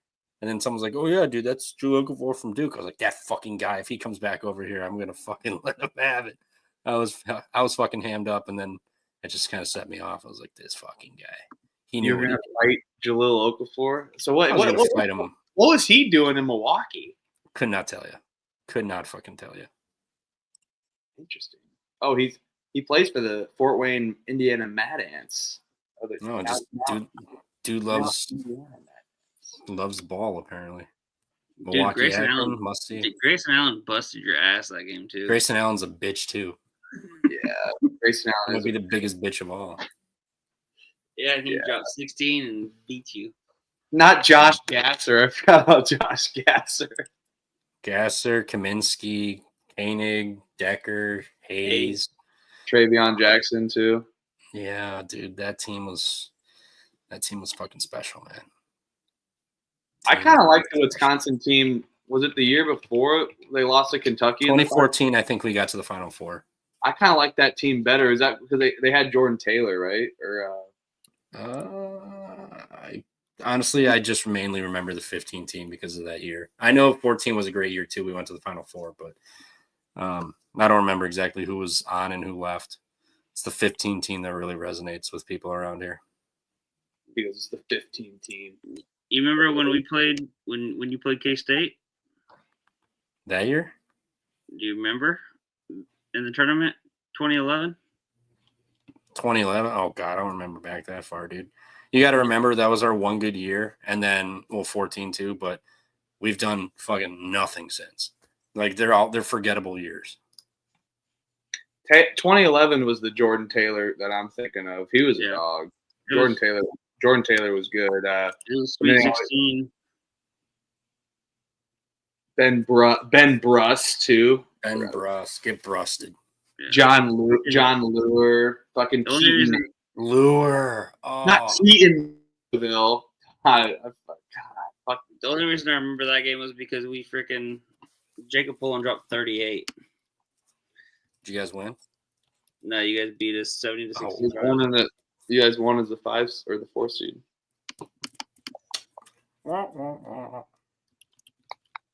Alondo Tucker, do you even know who that is? Alondo fucking Tucker. Oh, dude, that's a name I have not heard. I know ball. Many years. I know ball. I love that Alondo Tucker. He was that 07, 05 stint. That team was kind of special too. randomly. You should know it. My brain is just cooked. I can't remember shit. Like until I have terrible say the name. Until I and say then the it name. like unlocks, yeah. And then it like pulls out that filing cabinet. It's like, oh, I remember that guy. Yeah, I'll have to Lonzo talk Tucker, Devin Harris, Brian Butch. Devin Harris, Brian Butch. They kind of just they would piss around in the NCAA tournament though, for sure. One of my favorite games was the year before No Krabbenhoff. with Krabbenhoff. K-State Xavier when they went to double overtime. It was Jamal Crawford versus Jacob Pullen. They were getting busy. You mean, no, not Jamal Crawford. You're thinking it's not the Jamal Crawford. It's Jordan Crawford. Oh, was it Jordan Crawford? Yeah, because Jordan Crawford transferred from that Kelvin Sampson IU team, and that's a Gus Johnson. That's a Gus Johnson specialty game there too. He's like dribbling, Crawford's like dribbling around. He's like it's a deep three. Like I recommend looking it up, and then Gus Johnson's like Crawford dribbling around. He's like Crawford. Dude, it was a mouth three. And Clemente was on that team too. I remember that game. That game was Jordan Crawford.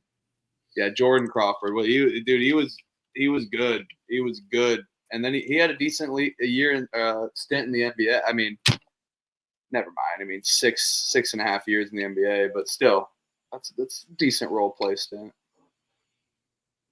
Yeah, Jordan Crawford was a dog. I don't know if he has a relationship to Jamal. I got this. I'll be back. Fucking that 07 IU never should have got rid of Kelvin Sampson. Yeah, that's looking back, that's terrible. Well, they kind of got their hand forced, but now looking back on it with the NIL, yeah, like you said, like looking back on it, it's terrible. But yeah, man, and probably Tom. I was talking this to my family too. I mean, probably Tom Crean too. I mean, you fire Tom Crean, and you kind of realize what you get. Looking back on it. And, yeah, that's true. But, all right, I'm getting out of here though. I gotta pack a little bit, and then. Where are you going? Okay. Back to Missouri? No, I'm I'm gonna road trip to Salt Lake City. Nice. Taking the medical supplies to Salt Lake City, driving the medical supplies, and working on another volleyball tournament this weekend in Salt Lake City. Nice. So I leave tomorrow, so I'll be coming live with you guys at the whatever hotel. The Hilton. The hotel casa that I find on the way the next couple days. Hell yeah. How far is the drive? 15 and a half hours. Oh, hell yeah. Fun. I'm good. I love doing those drives. I love driving. I commend you. Driving's the best. I love driving. Yeah. If I'm driving, I don't mind it. I need to find like a good podcast or something. Pardon my take. Yeah. Podcasts are good. Sometimes they can make me like snoozy though. So I'll have to like if it's close to nighttime, I'll have to bang out some rap music or something to keep me up. Yeah. Mark Titus show. That's it's college. I like that one. Pardon my take. Those are about the only two I listen to. Pump Fake Pod. Yeah, macro dosing if you like conspiracy type of just random talk shit. That one's always fun. But yeah, Pump Fake's probably number one on my list, to be honest. You can go back to the Pump Fake Pod from the 2024 days. Yeah, go back to the first one, see where it all went. Huffer laying in his bed. I'll see you laying in your bed. Yep. Man. All right, fellas, I'm out. All right, guys. Take it easy. Thanks, everyone. See you guys tomorrow, potentially. At least one of you, maybe two of you. Yep, I'll be here. I'll just be at the hotel. All right. Sounds good. Make sure the camera's up. We don't want to at the Howard Johnson Inn with Noah Beanick. at the Econo Lodge. He's like, yeah, at the Econo Lodge with Noah Beanick. All right, fellas. All right, guys. Take it easy. Good luck in all your bets tomorrow, everybody. Appreciate you for hanging in the chat and these two holding it down while I was out for a little bit. Appreciate you, fellas. Everyone else, good luck. We'll cash tomorrow. We'll see you there. Toodles.